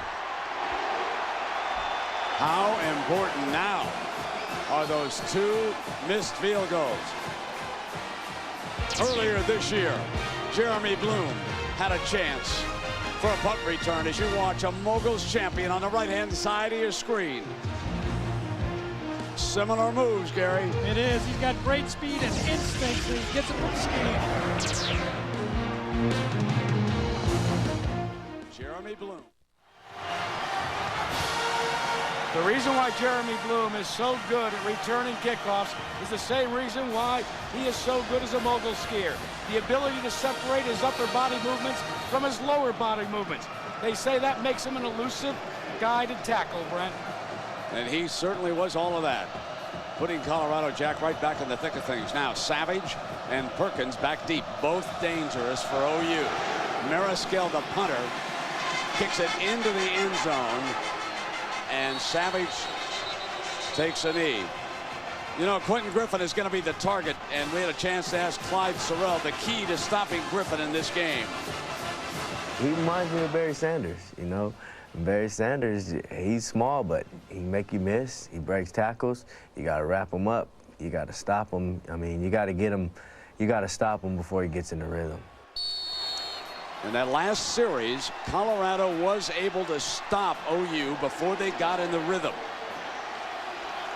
The key phrase, can they stop him before the rhythm? First down and 10. Hibble on first down, flares Griffin. Looking for some rhythm and a pass play. And a good tackle at the 23-yard line. Donald Strickland with another saving tackle. Oklahoma, 2 touchdown passes in the first half. But now we've got a Donnybrook at the Dr. Pepper Big 12 Championship because of Bloom's ability to come down the slope at Reliance Stadium. Second down for Hibble and OU. That shotgun look. Play fake. Hibble rolls to his left, fires, deflected, incomplete. And Roderick Sneed out of Mesquite, Texas, knocks it down. Wonderful play by Sneed. Sneed's in the game because Phil Jackson left with that sore shoulder, whether it's separated or not. Watch Sneed cut underneath this play, reach out with his inside hand, the hand closest to the quarterback. That's what you got to do, and he did not grab the receiver. You don't grab him, you don't get called. He just covered Curtis Fagan all the way across the field. Ronaldo works. Checks in. Very good as a screen pass receiver. He's in the OU backfield to Hibble's left. Hibble goes deep right. Badly thrown and knocked out of bounds. There was no receiver in the vicinity. Sneed working back there, but we've got a personal foul, roughing the passer. Automatic first down. And an automatic first down. And OU says thank you very much. Hibble throwing deep. Curtis Fagan broke off his route and stopped. Hibble lets the ball go. 1, 2 steps, and late Wilder got him. You can't take 2 steps. They'll call it. You see him turn around and look at the official. If he got away with it, Wilder gets the penalty. He's a better football player than that, Gary. It looked like he had time to pull out of there, didn't Absolutely. Took 1 too many steps. He got zeroed in. He got caught up in the momentum of the game. He just didn't follow. You got to follow, stay calm, look at the horizon, not get caught up in all the emotion. Now from the 39-yard line. Here's the option look, the toss to Griffin. Fumble! He's got it back. So again, Quentin Griffin keeps his streak alive of not losing the football as Medford Moore jumps in and pressures him. Nice play by Moore. Option play to the outside. Looked like Quentin had something. Watch, the arm goes across, punches the ball with his right hand, and Quentin Griffin very fortunate to get that ball back. Touches, no fumbles, and that one was right on the football. 465 touches, but that one came perilously close for the Sooners. 4 out. Hibble in trouble, sets the screen, and here's Griffin. Couldn't even get back to the original line of scrimmage. It's 3rd and long. Strickland, the leading tackler on this team, along with Masoni, number 12, in on him. Boy, there's a different defense for Colorado. Gary Barnett told Jack, we got to play harder, and you can see it. Colorado just playing harder. They're running faster, and they're tackling people in the open field. You can tell when a team's playing better, tackles in the open field. It is just very apparent that this Colorado team came to play in the second half. Whenever Barnett wants emotion, he and Okru, they turn to Eric Bieniemy. No one fires up the Buffaloes like their former great running back. 3rd down and long. Colorado will claim that they were pulled on that play as the flags come flying, and referee Bible sorts it out. That's the first time the crowd got in the game. False start on the offense. No question. Movement in the offensive line. We mentioned Eric Bieniemy. Hat on backwards. Mouthpiece up high. Let's get it on now. It's time to play. Nap time is over. Gary Barnett has 4 former Colorado football players on his staff. Along with Eric, we've got Brian Cabral, linebackers, John Embry, a wide receiver coach, and Vance Joseph coaching the defensive backs. 4 former Buffs are coaching on this staff. 3rd and forever. Hibble checks his wide to the left. Continues to look right. Badly off target that time. Hibble down on the 20-yard line, and Oklahoma forced to punt again. And it is the Colorado defense turning things around here in Houston. And Jeremy Bloom gets another shot. Oklahoma has two extremely quick guys running down on this punt, but they must break down and not try to get a knockout punch. So the Gunners, they'll try to swing free.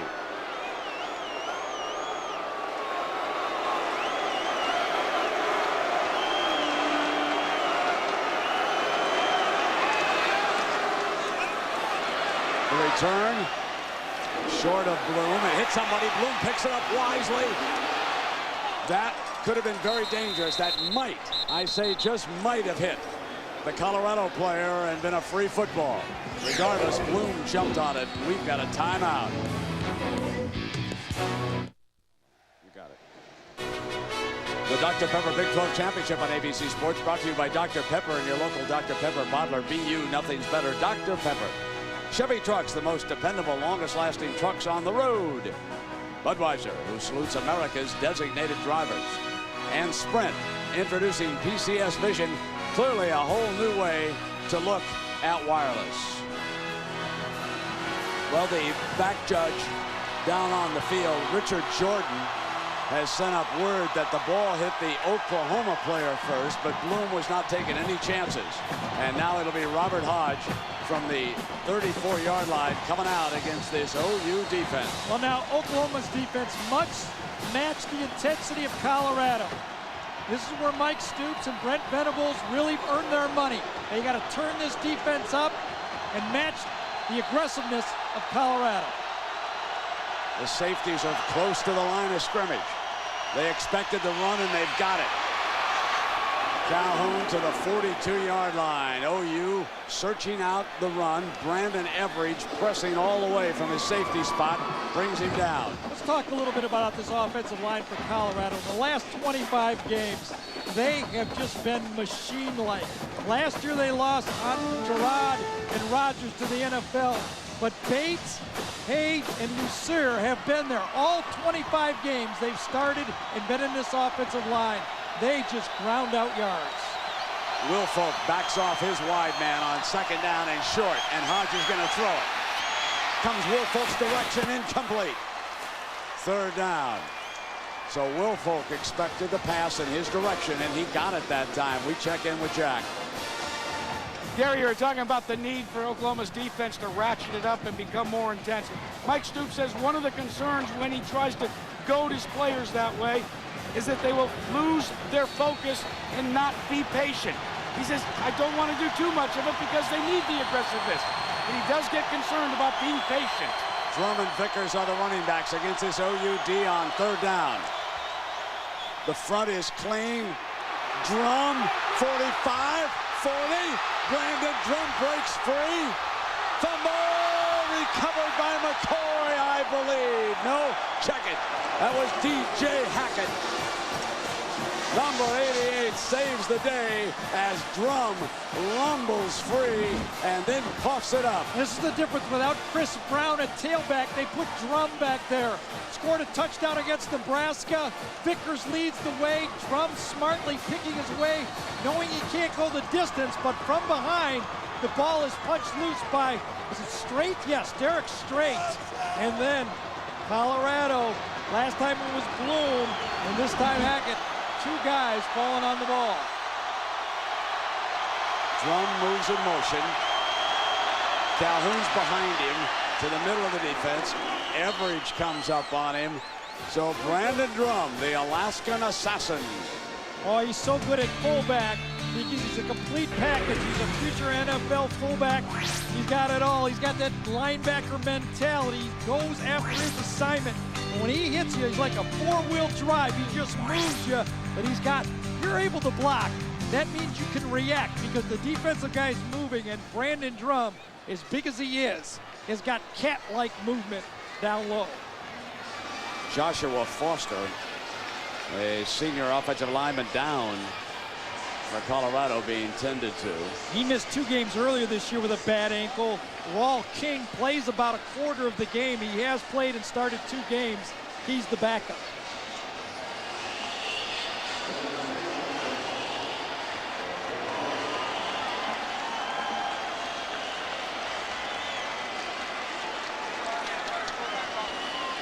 Colorado facing a second down now with Robert Hodge, who is only 3 of 9. Colorado has thrown for only 33 yards in this game. They've rushed for 166. Facing second and long. Lucier, number 78, breaks the huddle. The enemy trying to keep the troops fired up.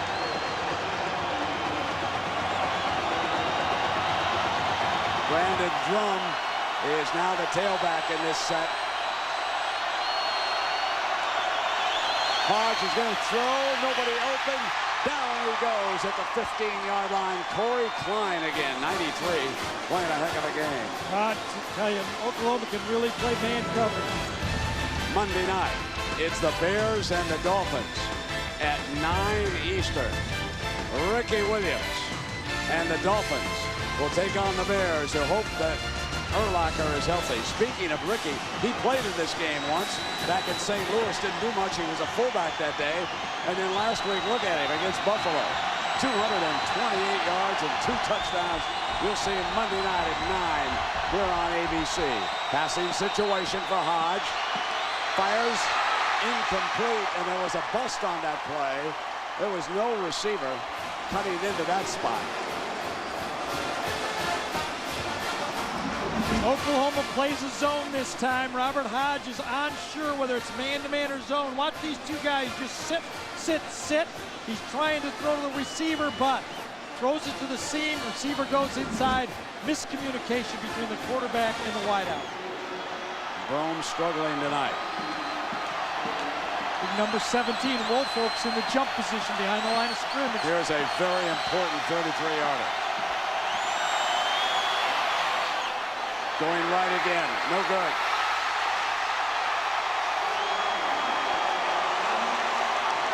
Wasted opportunities. Oklahoma still leads.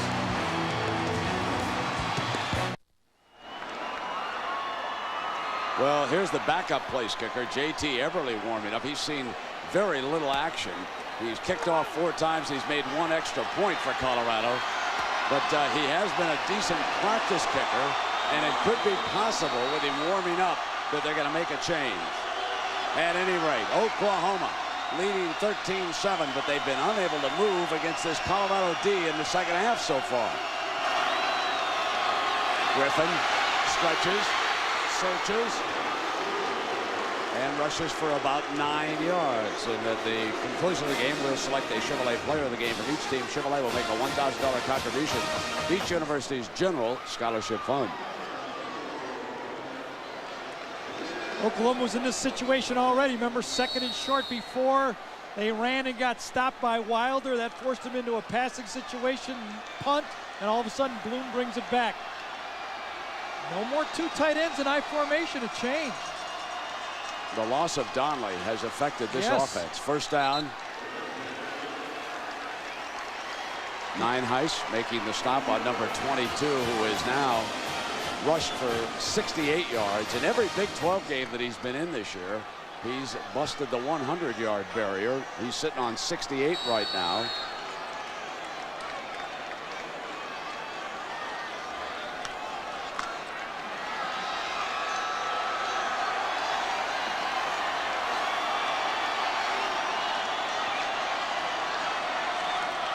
And Hibble will use him. Well, the Hibble talked about Griffin's importance to this Oklahoma team today. He blocks as well as anybody on the team, and obviously he's made some magnificent runs this year, and he's got some of the softest hands on the team. So I mean, he fuels this offense, and he's critical to our success. Downfield, incomplete. Oklahoma came out of the huddle quickly. They had a gimmick play, tried to get a touchdown out of it. Moore did a nice job of reading it and making it be a perfect pass from Nate Hibble. Oklahoma has changed their strategy here in the second half. They went with 2 tight ends without Donnelly. They don't believe in Moses as their backup tight end. More spread, more finesse, playing right into the hands of Colorado, which uses that 8-man front and really a nickel look on every play. Okru knows how important this 3rd down is in terms of field position. Sooners need 6. First down marker is about the 41. Hibble fires for it right at that marker. They've got it. Went back to his tight end Smith, who really is more of a flex receiver. Very seldom have you seen 88 line up on the line of scrimmage. Jonathan Hayes said, well, we go to our jumbo backfield inside the 10, but most of the time you'll see him outside. Well, they think that way you get a linebacker or a strong safety type against Smith. He's almost a wide receiver body. He's big. Last time they went third, and remember they didn't get it inches short. This time gets past the chains. It's an easy pitch and catch for Hibble to Trent Smith. Under center, Savage in motion on that end around. It's a double reverse, and here they come. Mark Clayton looking for the corner. Down at midfield. Picking up about 8 yards. Strickland bringing him down. Nice job by Nate Hibble that time. Got in the way, handed off, was patient, and then threw his body across the outside leg to get that a big play instead of a small play. Hibble is taking care of the ball in this football game. Still no turnovers in the game.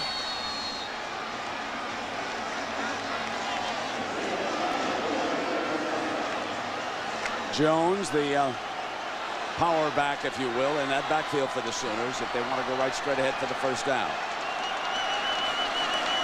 Which they do. Close. And you can see that the black shirts jumped him pretty good coming through that time. Walrus, Missoni there. Sony ran right around the corner that time. The deep I formation, he was playing the ISO, and he just ran around the corner like he was blocking a field goal and caught that play before it got started. Still needing that yard. Still going with Runnels as the fullback and Jones as the tailback. Easy. To the 36-yard line before Moore brings him down. That's 12 yards. Not underestimate how morale goes down when you miss multiple field goals. It's like turnovers. You miss those field goals, you're expecting points, and all of a sudden the team that was so fired up gets down on themselves. Look at this for blocking. Victor, nice job up front. Good blocking up front by the fullback.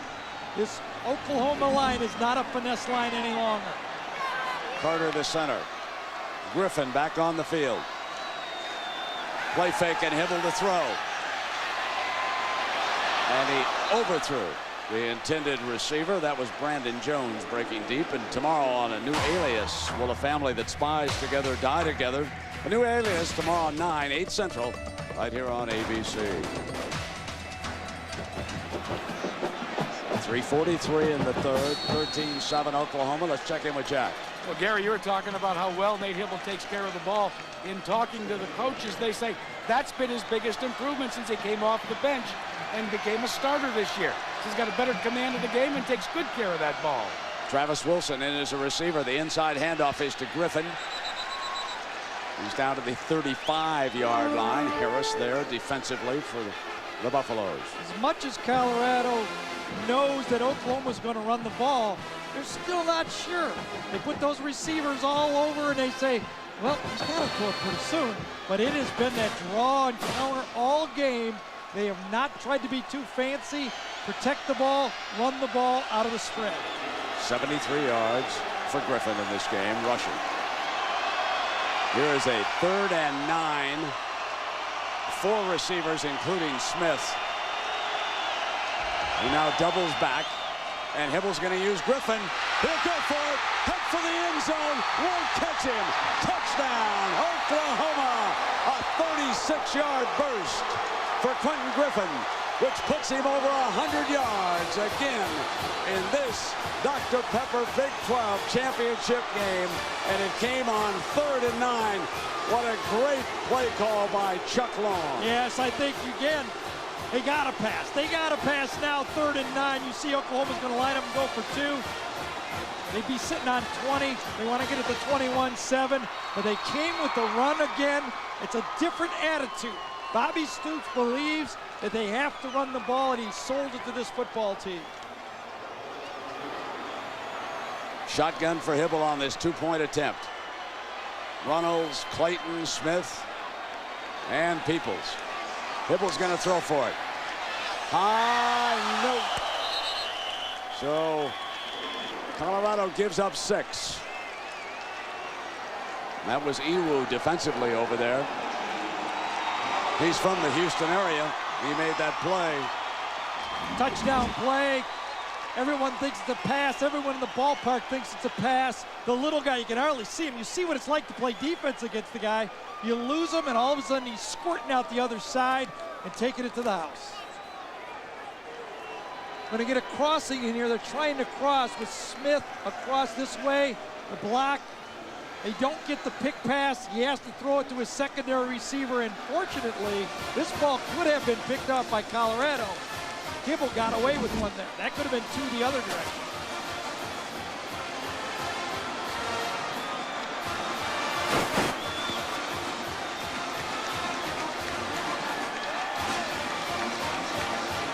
Totally different Oklahoma team than a year ago.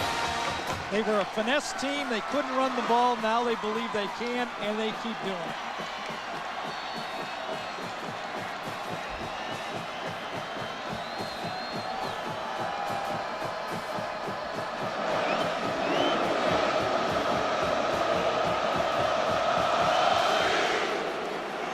High kickoff. Fielded at the 2-yard line by Snead. Snead's got a big hole in a foot race. Oklahoma with the angle. He is out of bounds. So Snead gives Colorado still another opportunity. But can the offense do anything after that 69-yard return by 26? Well, Snead had a fumble on a kickoff return in the game in Norman, Oklahoma. Look at this. Look at the bunch of all the Oklahoma players stacked right there. They didn't stay in their lanes, and that allowed Snead to get outside and put it in the 29-yard line again for Colorado. I hate to say it, but they're already in field goal range. Calhoun and Drum are the running backs. Calhoun tiptoes and then picks his way to about the 27-yard line. Klein there again defensively. But that is not a big gain on first down. Oklahoma will take it. This is going to be second down and long. And Hodge tonight is only 3 of 10 throwing for 33 yards. Well, they're going to need him here. They're going to need him to throw the ball here on second down and make something happen with his arm. Donahoe is off to the left as a wideout. Sipnewski, the tight end. Calhoun. And now it'll be third and long as Jackson, both Jacksons are in on that tackle. Well, back in '54, the Bear took 115 football players into the desert of West Texas. Only a handful walked out. The Junction Boys, next Saturday at 9 Eastern on ESPN. You know, it took Texas A&M 40-some years to get even, but they hired Dennis Franchione and made him walk all the way from Tuscaloosa. Third down. Remember the Bear, after he put the show on the road at A&M, went on down to Alabama and became the legend. Now Robert Hodge under pressure. Here comes the safety, Eric Bassi. Same blitz they used last time. 3-man line. They came from the field. Wonderful call by Mike Stoops. A 14-yard loss, and so instead of another crack at a field goal, the punter, Mark Mariscal, trots onto the field. You could see it coming all the way. Zone blitz from the field. They bring the safety and play zone behind it.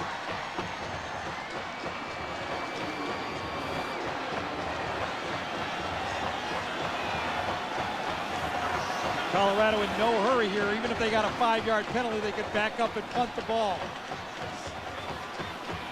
Looks like they are going to take a delay.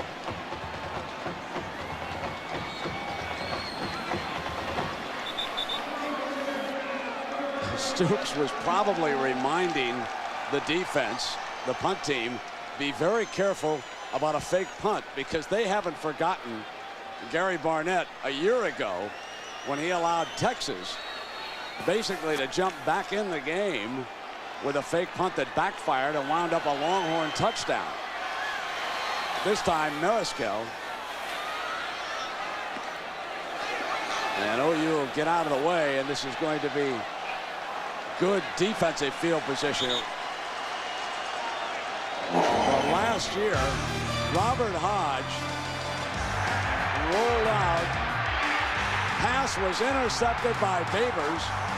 54 yards for a touchdown. But Robert Hodge comes back tonight as the starting quarterback. And he's conferring with the shot upstairs in the coach's booth, trying to get something going with the passing game. It's been a struggle for Robert here tonight. Robert had his opening start was against University of Southern California. He had one completion in that game. This defense is doing very similar things to him. Jones is the running back.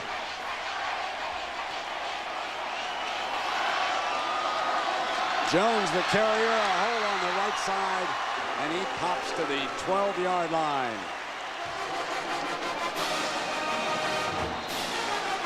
The third quarter comes to an end. Jeremy Bloom gave Colorado a huge lift, but the Sooners rally.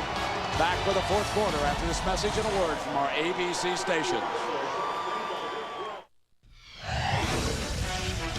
You're watching ABC Sports, the class of college football.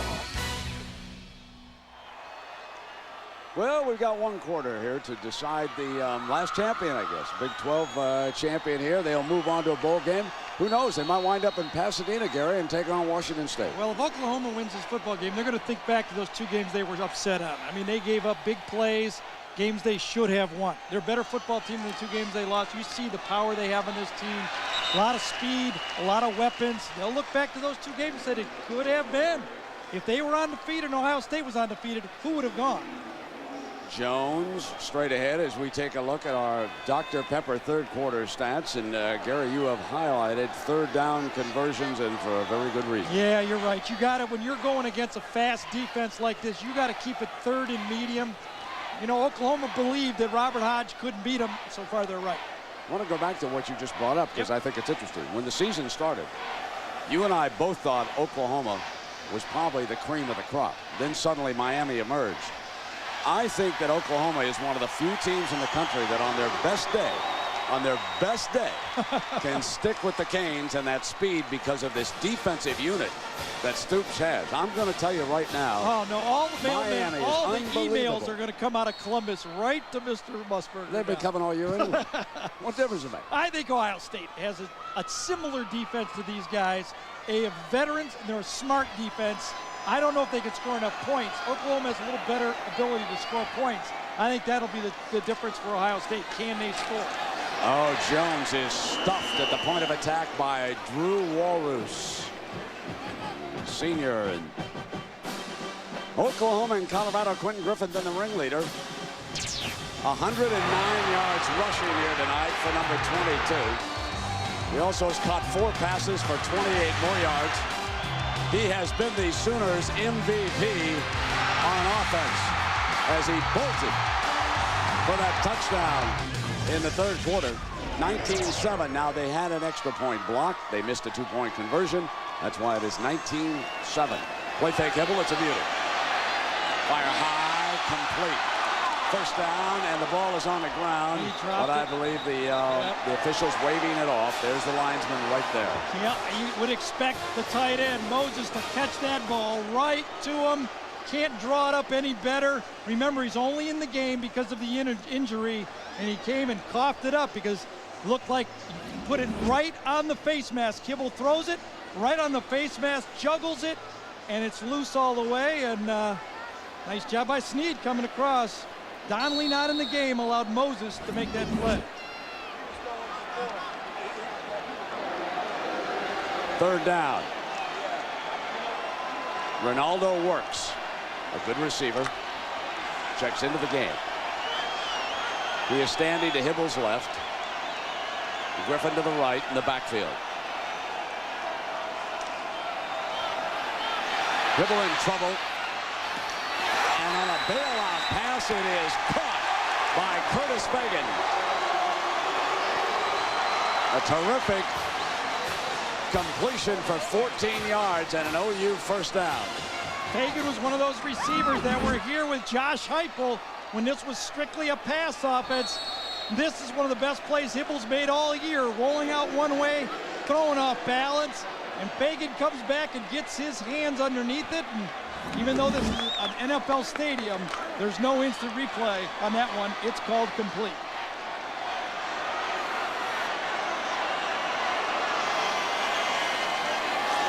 Griffin again, spins away.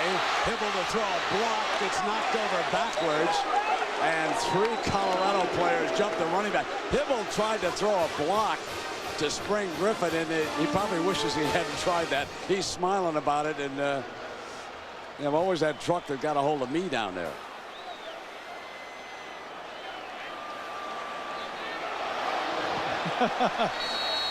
Transfer from Georgia, ex-golfer, kind of hit one off the tree right back in his face that time. Exactly. Jones into the backfield along with Runnels now. They line up here.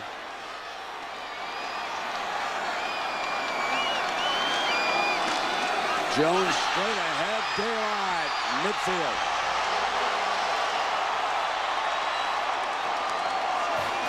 The Oklahoma Sooners have now rushed for 190 yards in this game.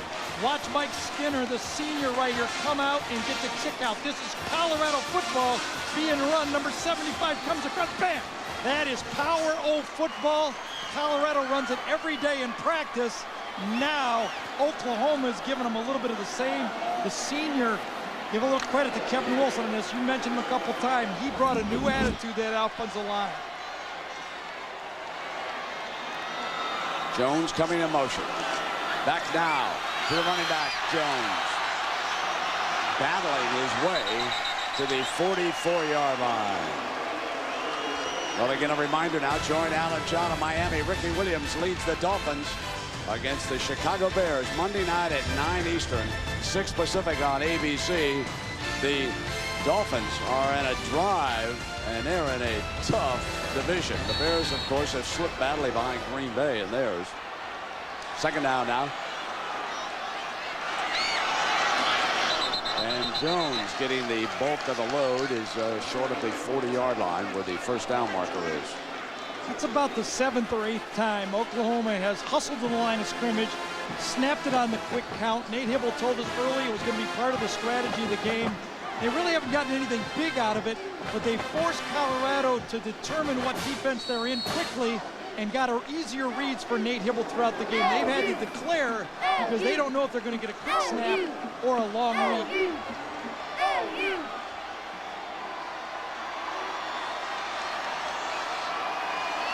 The toss. Jones busts across the 40 for a Sooner first down. Let me take you back here, and I want you to see Nate Hibble. Now, he spots the running back coming around now. Now, watch here, folks, because here's a tough, big old hombre, and he's going to cut back, and Hibble says, I'll help you, I'll help you. Now, watch the quarterback here. Okay, I got this guy. Uh-oh. Who'd he grab? Who'd he catch? A linebacker? You don't know. That was strong safety. Laughing about it. Yeah. You got Kurt Masoni that time. Masoni said, thank you. Jackaroo.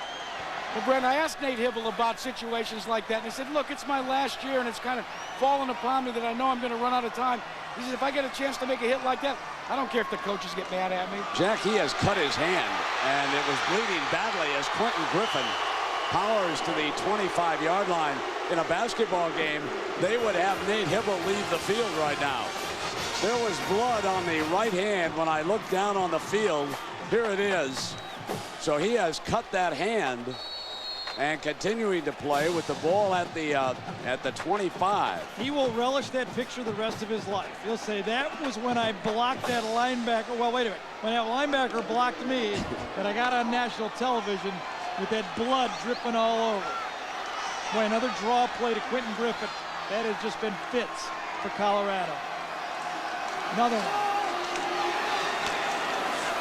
Powering in, Carter trying to lead the way, and Fluellen was there. That's another Houston, Texas youngster there. There are several, and it is Eric Bieniemy who recruits the Houston area.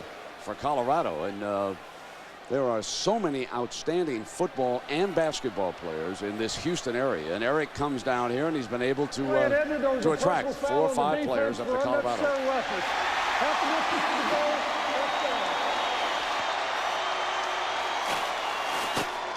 Colorado back on their heels a little bit right now. Oklahoma taking it to them with this offensive line.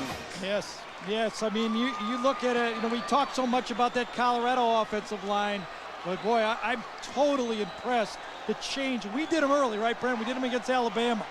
Throughout this year, you've seen the growth and the toughness of this offensive line. Well, we did them also in November at home against. Yeah, we saw them early Colorado. when they were still getting used to it. They wanted to be physical, but they weren't there. They have changed throughout the whole season. Yeah, Kevin Wilson, you mentioned it, came down from Northwestern, brought a brand new attitude here, new blocking scheme, and Kevin down there, his offensive line, doing a heck of a job for him here tonight. Here's Jones straight ahead.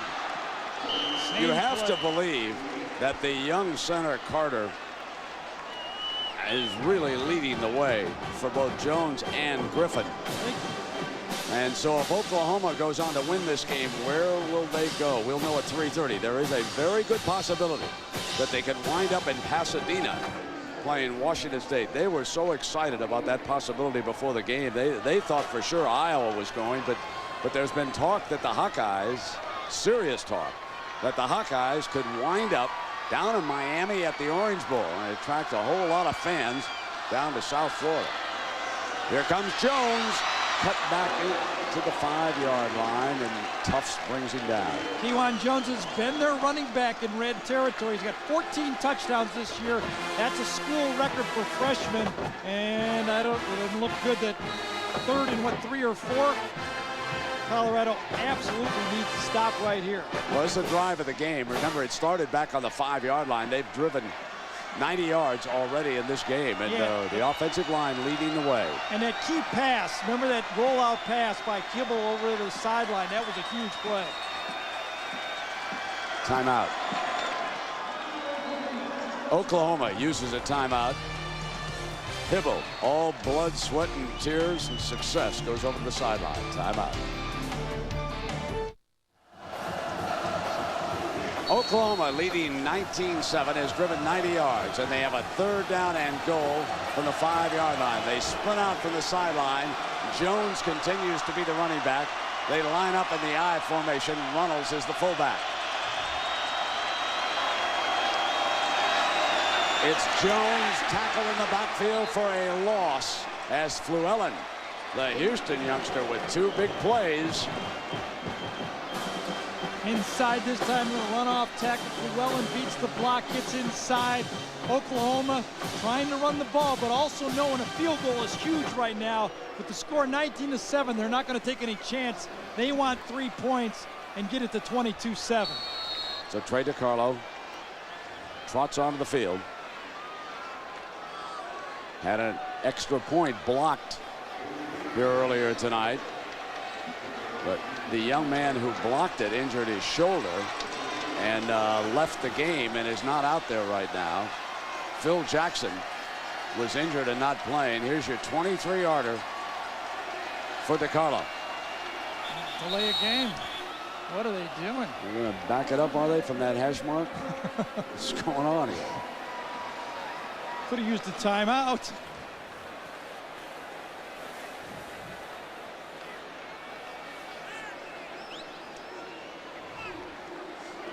The ball is brought back to the 11-yard line, and you wonder, did Stoops and friends have a fake? He's been known to fake a lot. They're going on balance. They're putting more people to the wide side than the short side. They only got 2 people to the short side of the field, and they've overbalanced to the wide side. Maybe they just wanted to get it back for a little angle. A 28-yarder for DiCarlo from that right hash. He slips it through. 22-7 on the DiCarlo field goal. Oklahoma leads.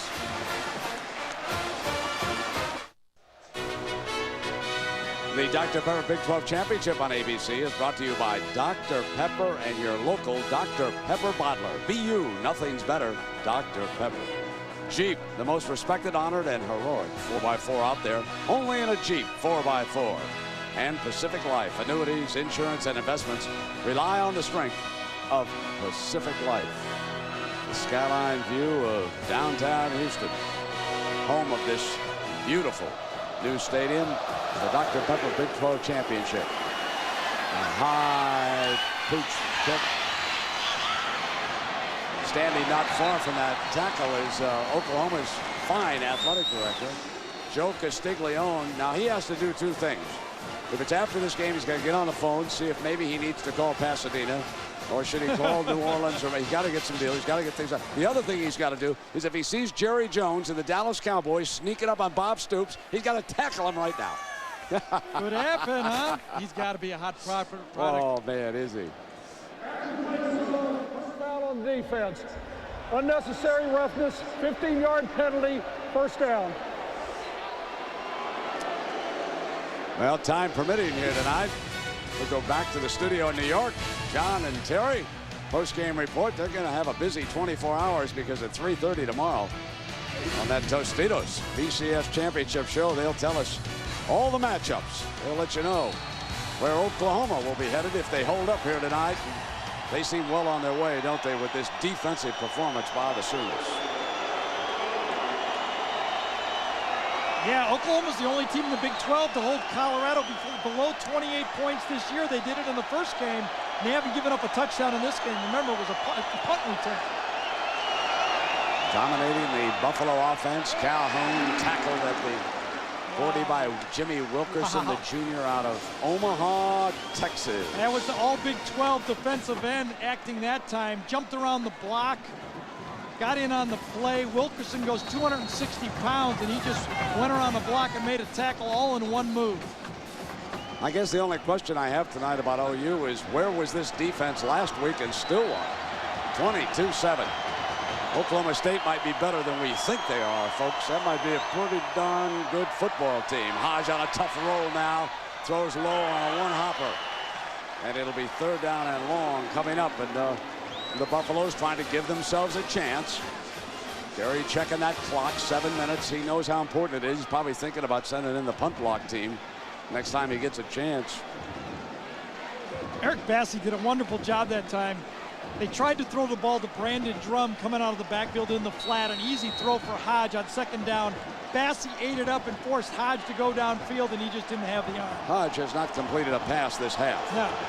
And they can't get the ball to Brandon Drum unless they hand it off to him. They have not been able to throw the ball to him. So the absence of a passing game, especially when you're playing catch-up. Here it comes again, same defense. In trouble. Fumble! And Bobby Purify pounced back on the loose football, but it was knocked out by number 10, Lance Mitchell, the JC transfer, who's been outstanding at linebacker for these Sooners. Third time on 3rd and long. Oklahoma has come with the zone blitz to the field. They bring 4 guys to the strong side. You see Bassey, number 13. There's Mitchell right there, popping it free. They know they've got Robert Hodge in this Colorado defense. The run game's not there for Colorado, and they've got him. And fielding that on the run is Perkins to the 39-yard line. Oklahoma, 6:22 away from a Dr. Pepper Big 12 championship. Timeout. Fine performance by the Oklahoma offensive line, Gary. Sure was. We talked about it in the open. Colorado knew if Oklahoma was able to run the ball with those type of numbers, they would never force them to their offhand, which they believe they needed Nate Hibble to try to beat them throwing the ball. Nate's been able to manage the game because of that rushing game.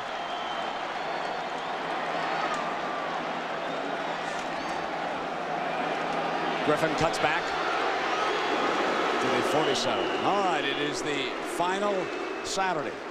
And everything is final. Washington State to the Rose Bowl. Miami to the Tostitos Fiesta Bowl. Georgia to the Nokia Sugar Bowl. Big win for Navy in that annual class. You know, Gary, I gotta ask a question of all my good friends at Sports Illustrated. They ran an article on a Heisman Trophy winner. They're going to vote for Carson Palmer, and that's great. And they ran 5 pictures of Heisman candidates, and now one of them is Ken Dorsey. Now, I don't understand how some quarterback who's 38-1 can't even get a mention. I mean, what's a guy got to do? You got to get his picture in your magazine, guys. He could be going, remember this, he could be going for his 3rd consecutive championship. He got kept out of the game a few years ago by Florida State. That's what he did there today. McGahee, now he did get his picture in the magazine. You know, it certainly wasn't an anti-Miami deal, but 38-1. I make him a candidate. I don't know that he's going to win it. I don't know that he should get everybody's vote. I got to make him a real legitimate candidate for a whole lot of folks. I tell you, I would rather have the two national championships. I'll live with my running back having the Heisman Trophy. Seems fair. 1st down and 10. A cutback by Griffin. Quentin Griffin to the 32-yard line. He's now carried 27 times for 156 yards. What a beautifully designed play. Watch him step this way to hold the linebackers, but they pull from the opposite way. This is the design. He steps one way, waits for the pulling tackle, and feels back the other way. That's how you run the ball out of the spread. You run the counter OT by attracting the linebackers with a step and then following that running back, that offensive tackle or guard the other way. Beautifully designed play. Ball on the 32-yard line. Quentin Griffin, certainly our MVP here tonight. And Jones is not a bad back either. Check in, Gary, your Chrysler passing playbook. Well, there wasn't a lot of them, but it's the little things that matter. Now watch this. Nate Hibble keeps his eyes down the middle of the field. That holds the free safety. Coach once told me there's no such thing as little things. When you do something right, you can get 7 points. Hibble there kept his eyes downfield, held the safety, and that's why he got 7 out. 2nd down for Hibble. You know, the star you said is Quentin, but don't you have a difference makers? I'd give it to that Oklahoma offensive line. Oh, he's not the truth. The difference makers, no question about it. Vince Carter, number 50, returns as the starting center. He's been a big difference maker. Look at that block he just threw. And Griffin going for another one. Touchdown, Oklahoma.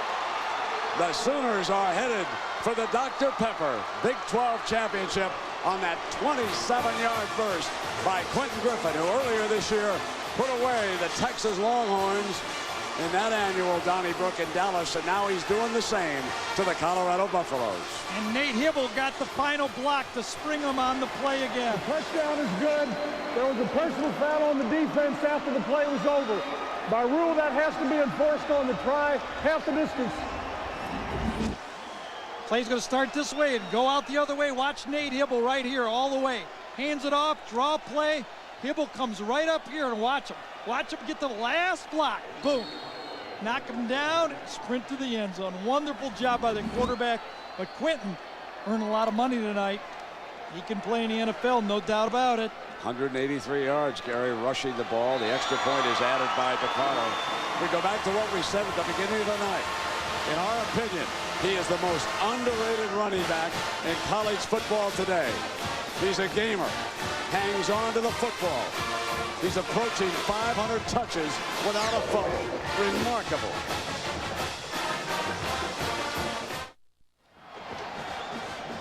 Folks, let's change the Aflac trivia question. How about none of the above? The rushing record for the Dr. Pepper Big 12 Championship now belongs to number 22, Quentin Griffin.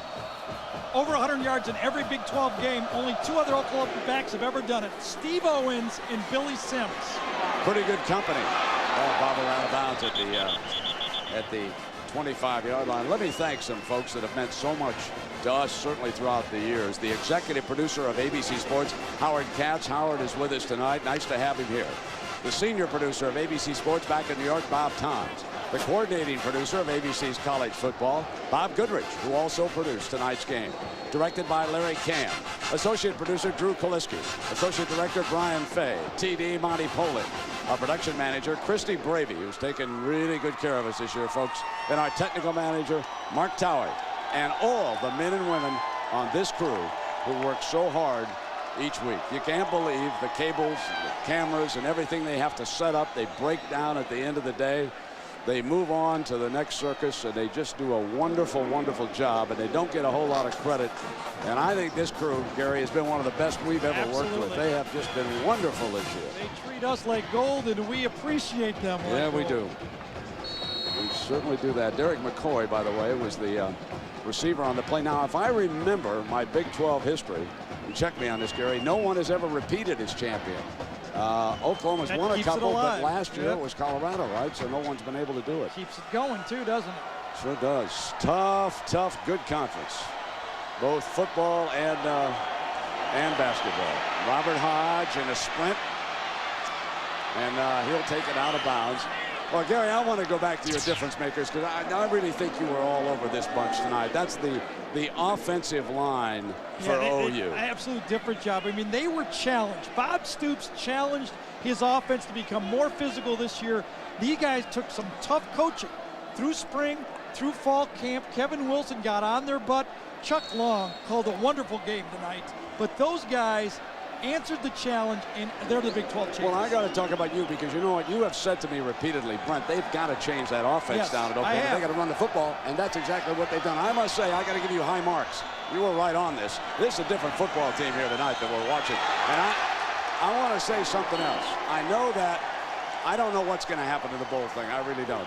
I know there's a feeling in Pasadena from some great people that they want to keep together the Big Ten, Pac-10, and I don't disagree with that. That's been the greatest of them all, the granddaddy. But if you do wind up with Oklahoma, I'm going to tell you, you can be proud of this football team, and that'd give you a heck of a game. These guys are flat out good. And if they wind up, now, like I say, I could be talking out. I don't know who's going to be matched up, but if they draw Washington State, it'd be a heck of a football game. Ren, I think there's there's one great team and 5 other really, really good teams. Oklahoma is one of those really, really good teams. And here comes Perkins. He's really, really good again. Just banged into the punter down there at about the 30-yard line. Mariscal went flying. And, you know, if we go back to November 2nd, yes, after that game, Oklahoma was a little offended that Colorado said it was the turnovers and the bad weather that cost them the game. And Bob Stoops said afterward, you know, there's no mulligans in this game. You got to show up and play. We don't put it down again on the tee. Yeah, but well, they've called this the mulligan game, and I think Oklahoma had something to prove here today. I know, but let's call it a mulligan game. But you're saying it right there. But kids can say that after games. You want to play a team again. Colorado did their job. They went 3-0 or whatever to get here. But they thought they'd come here with their driver. They came here without their driver, Chris Brown. They didn't know they'd have to play these guys without their driver in the back. Hitting a 3-wood against these guys ain't going to get it. He's going to go over 200. They want 200 for him, don't they? Yes, they do. He went over 200, didn't he, Gary, against Texas that day down in Dallas, about 248 or something like that day? They want him to go for 200 in this football game against Colorado. This was Quentin Griffin in Big D. And there's the fumble, and he alertly picked it up and stepped into the end zone.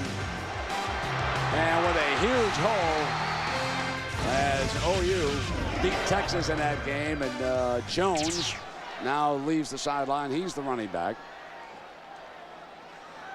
And Jones is stopped. Nice pride by Colorado. Finished the game. That's exactly what they're doing. Tufts did it that time. You don't want to, ask no quarter, give no quarter. And that's what that defense is out there right now. They don't want Oklahoma to take a knee, and they want to finish the game with pride. Game could be completely different if they make those field goals. Give them Chris Brown and make the field goals, and this game could have gone either way.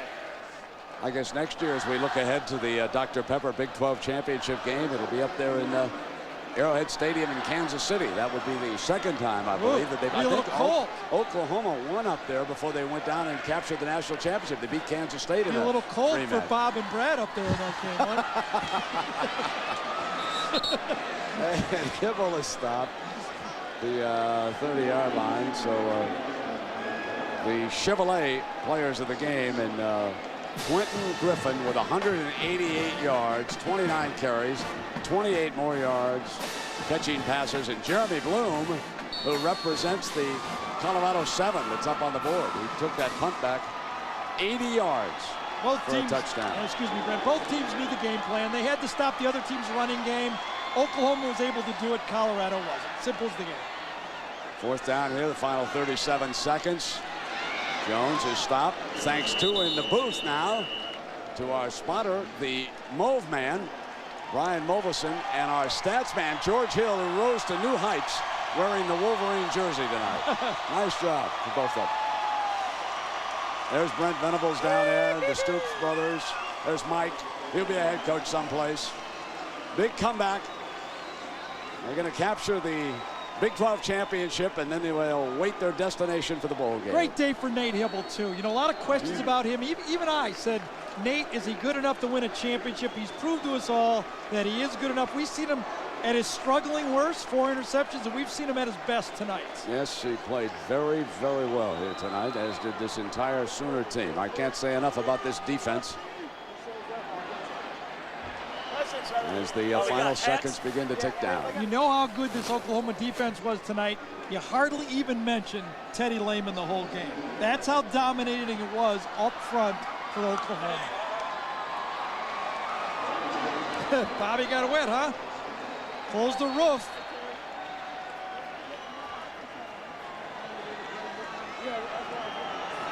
McCoy.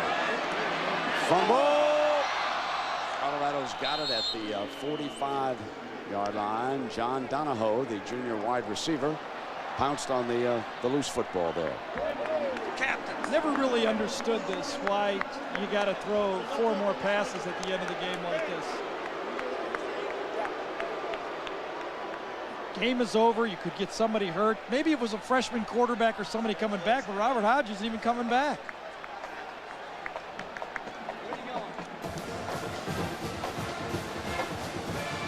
Well, I see that after missing him the first time, now watch Coach Stoops. Whoa, and, I'd say they got him. I'd say they'll come back. Good rally down there.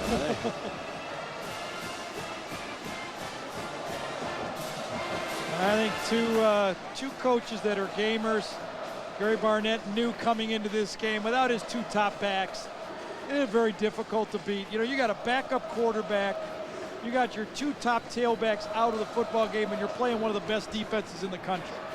Not likely to win the game.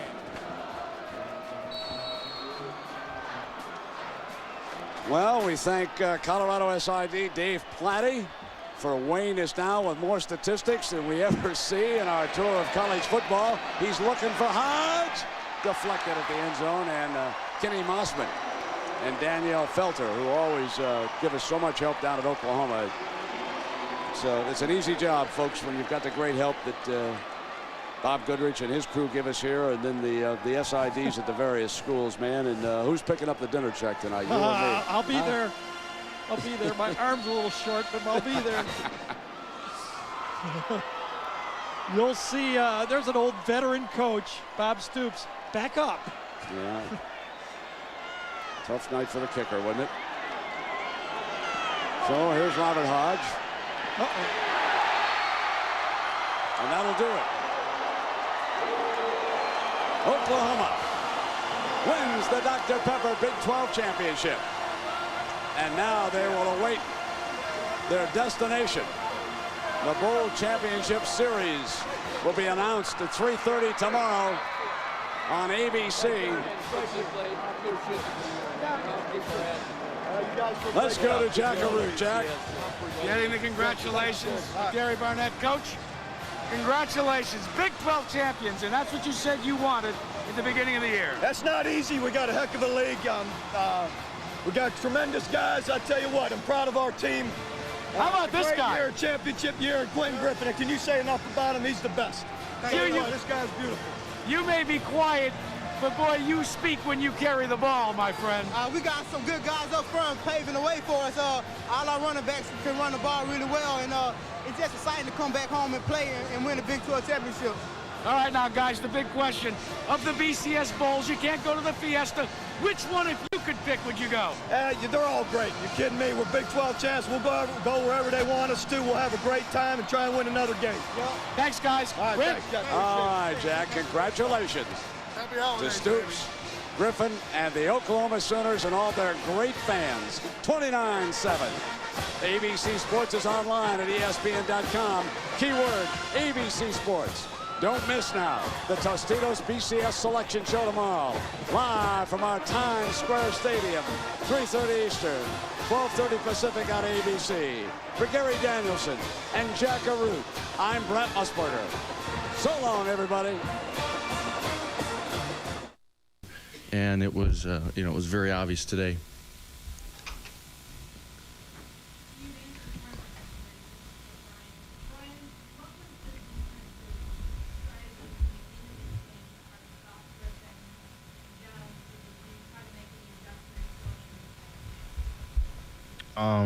I don't think we try to make any adjustments. No, Brian, he was. Oh, I'm sorry. I'm sorry. He plays defense, you play offense.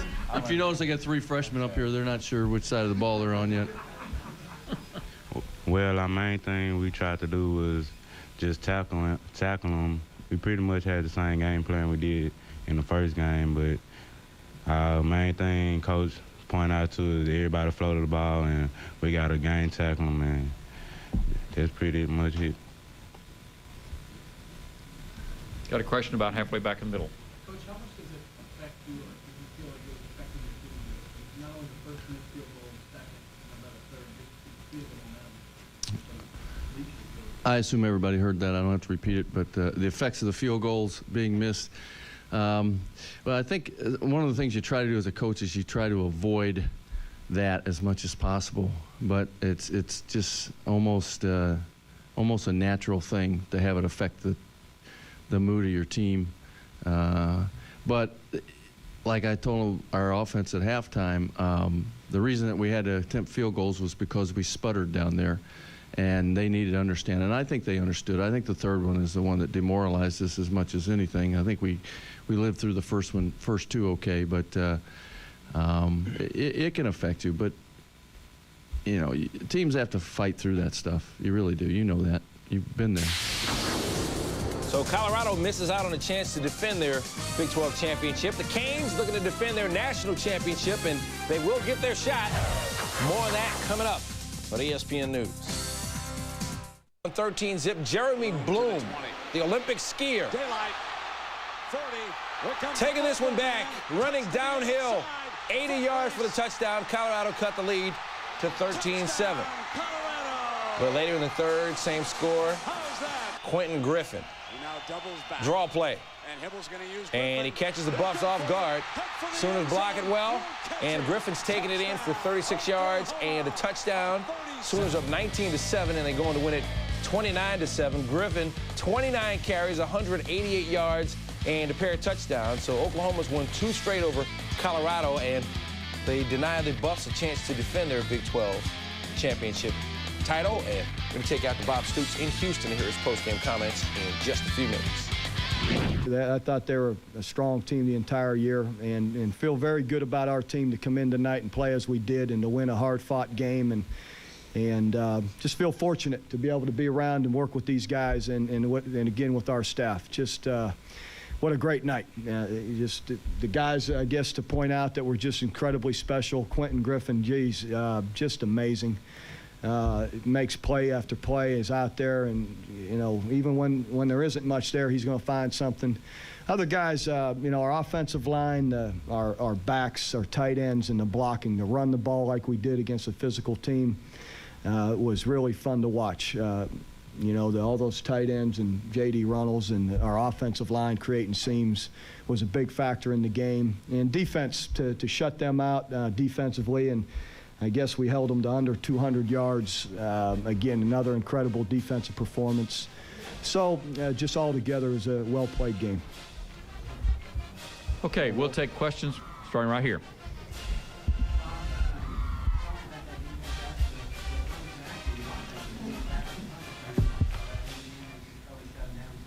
Sure. You know, defense got put in the hole a few times, took the field in red zone territory after whether it be a return or, you know, and just to go out there with that kind of focus and you know, and character in a tough situation to stop them. And then, you know, he actually backed them up, I guess, on the one, and then they punted to the goal line, and we go all the way down to the 3-yard line with it in an incredible drive. You know, players executing well, and again, I think it says a little bit about our character. On the far left.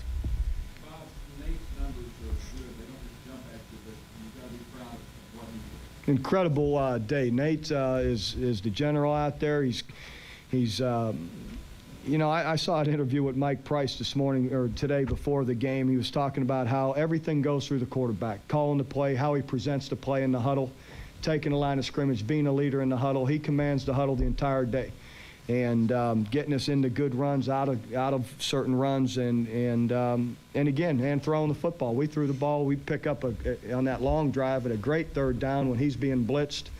He avoids the pressure and gets a big 3rd and long to Curtis Fagan, who's maybe one of the biggest plays of the game, throwing from our own end zone. On the right-hand side.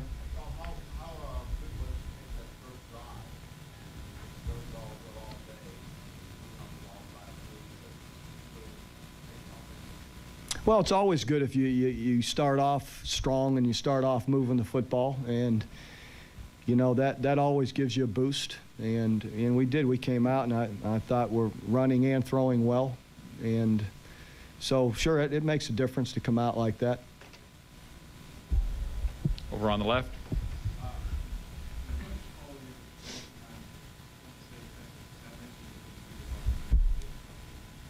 Well, that was last week. Maybe things will change this week. I don't know. If it doesn't, it doesn't much matter. You know, we're the Big 12 champs, and you earn your way through the entire season. And I thought we played a pretty good game tonight to show that you know what we're about. And I guess in one of those teams we had already beaten this year. So whatever happens, happens. That doesn't much matter. About 3/4 of the way back on the right-hand side.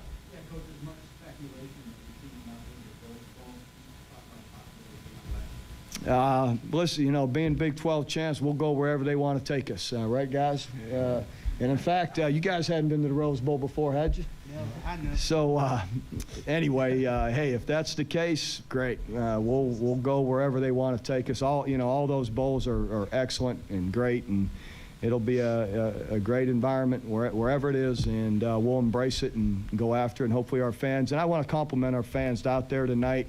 Just great following us, and I'm sure they'll be excited about that opportunity because it doesn't come around very often. Right-hand side, camera level. Coach, on that, near the end of the game, Antonio Perkins' last punt return, he just literally ran over the guy. Talk about that play, and that's testimony to you guys playing the whole game full force. I loved it. He had made an excellent run because we had our punt safe unit out there. We didn't even have our return unit out there, and he just, with his speed and Andre and Derek, getting them started by getting after their cover guys. Sure, he saw where he was boxed in at the end, and he just put his head down and really leveled them. So that was it's positive just to see us finish that way. Right-hand side, Mike.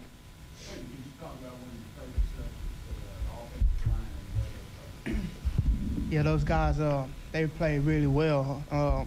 They had a good week of practice this past week, and we've been executing a lot in the run game and pass protection.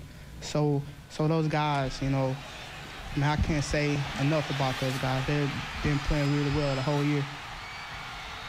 Front row, right-hand side. What about coming into your hometown? Are you nervous? Are you scared? Are you worried? Well, I wasn't worried. Actually, I was excited, playing in a championship game right down the street from where I stay. And you can't ask for any much more than that. But it's very exciting. What was it like hearing cues in your hometown? It's pretty cool. Try to drown and not stay focused on the game, but that don't happen to a lot of people, so it's pretty nice. Left side, second row. Coach, talk about the way the offensive line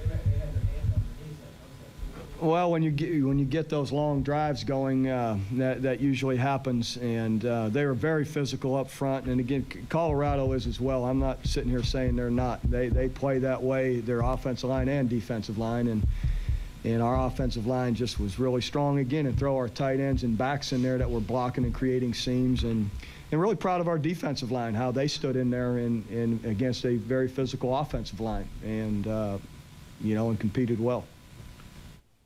Game for Colorado against Oklahoma. The Buffs. What tees did he hit from? Well, he was just hoping to hit it past the ladies' tee after they lost to the Sooners, if you know what I mean, the first time. 7-0. Sooners on top of the Buffs.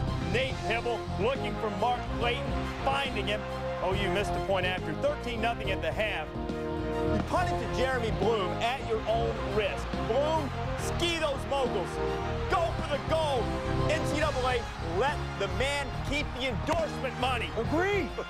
Oklahoma's lead is trimmed to 13-7, but Quentin Griffin once again with a nice day. 188 yards on the ground. That was a Big 12 championship game record. Went 36 there, and here comes the Q-Dog one more time, Mark. Love the moves. Going up the middle, takes to the outside, little delayed draw. Now it's just, if you can catch me, but you can, it's another touchdown. 27 yards on a touchdown. Mulligan, same result.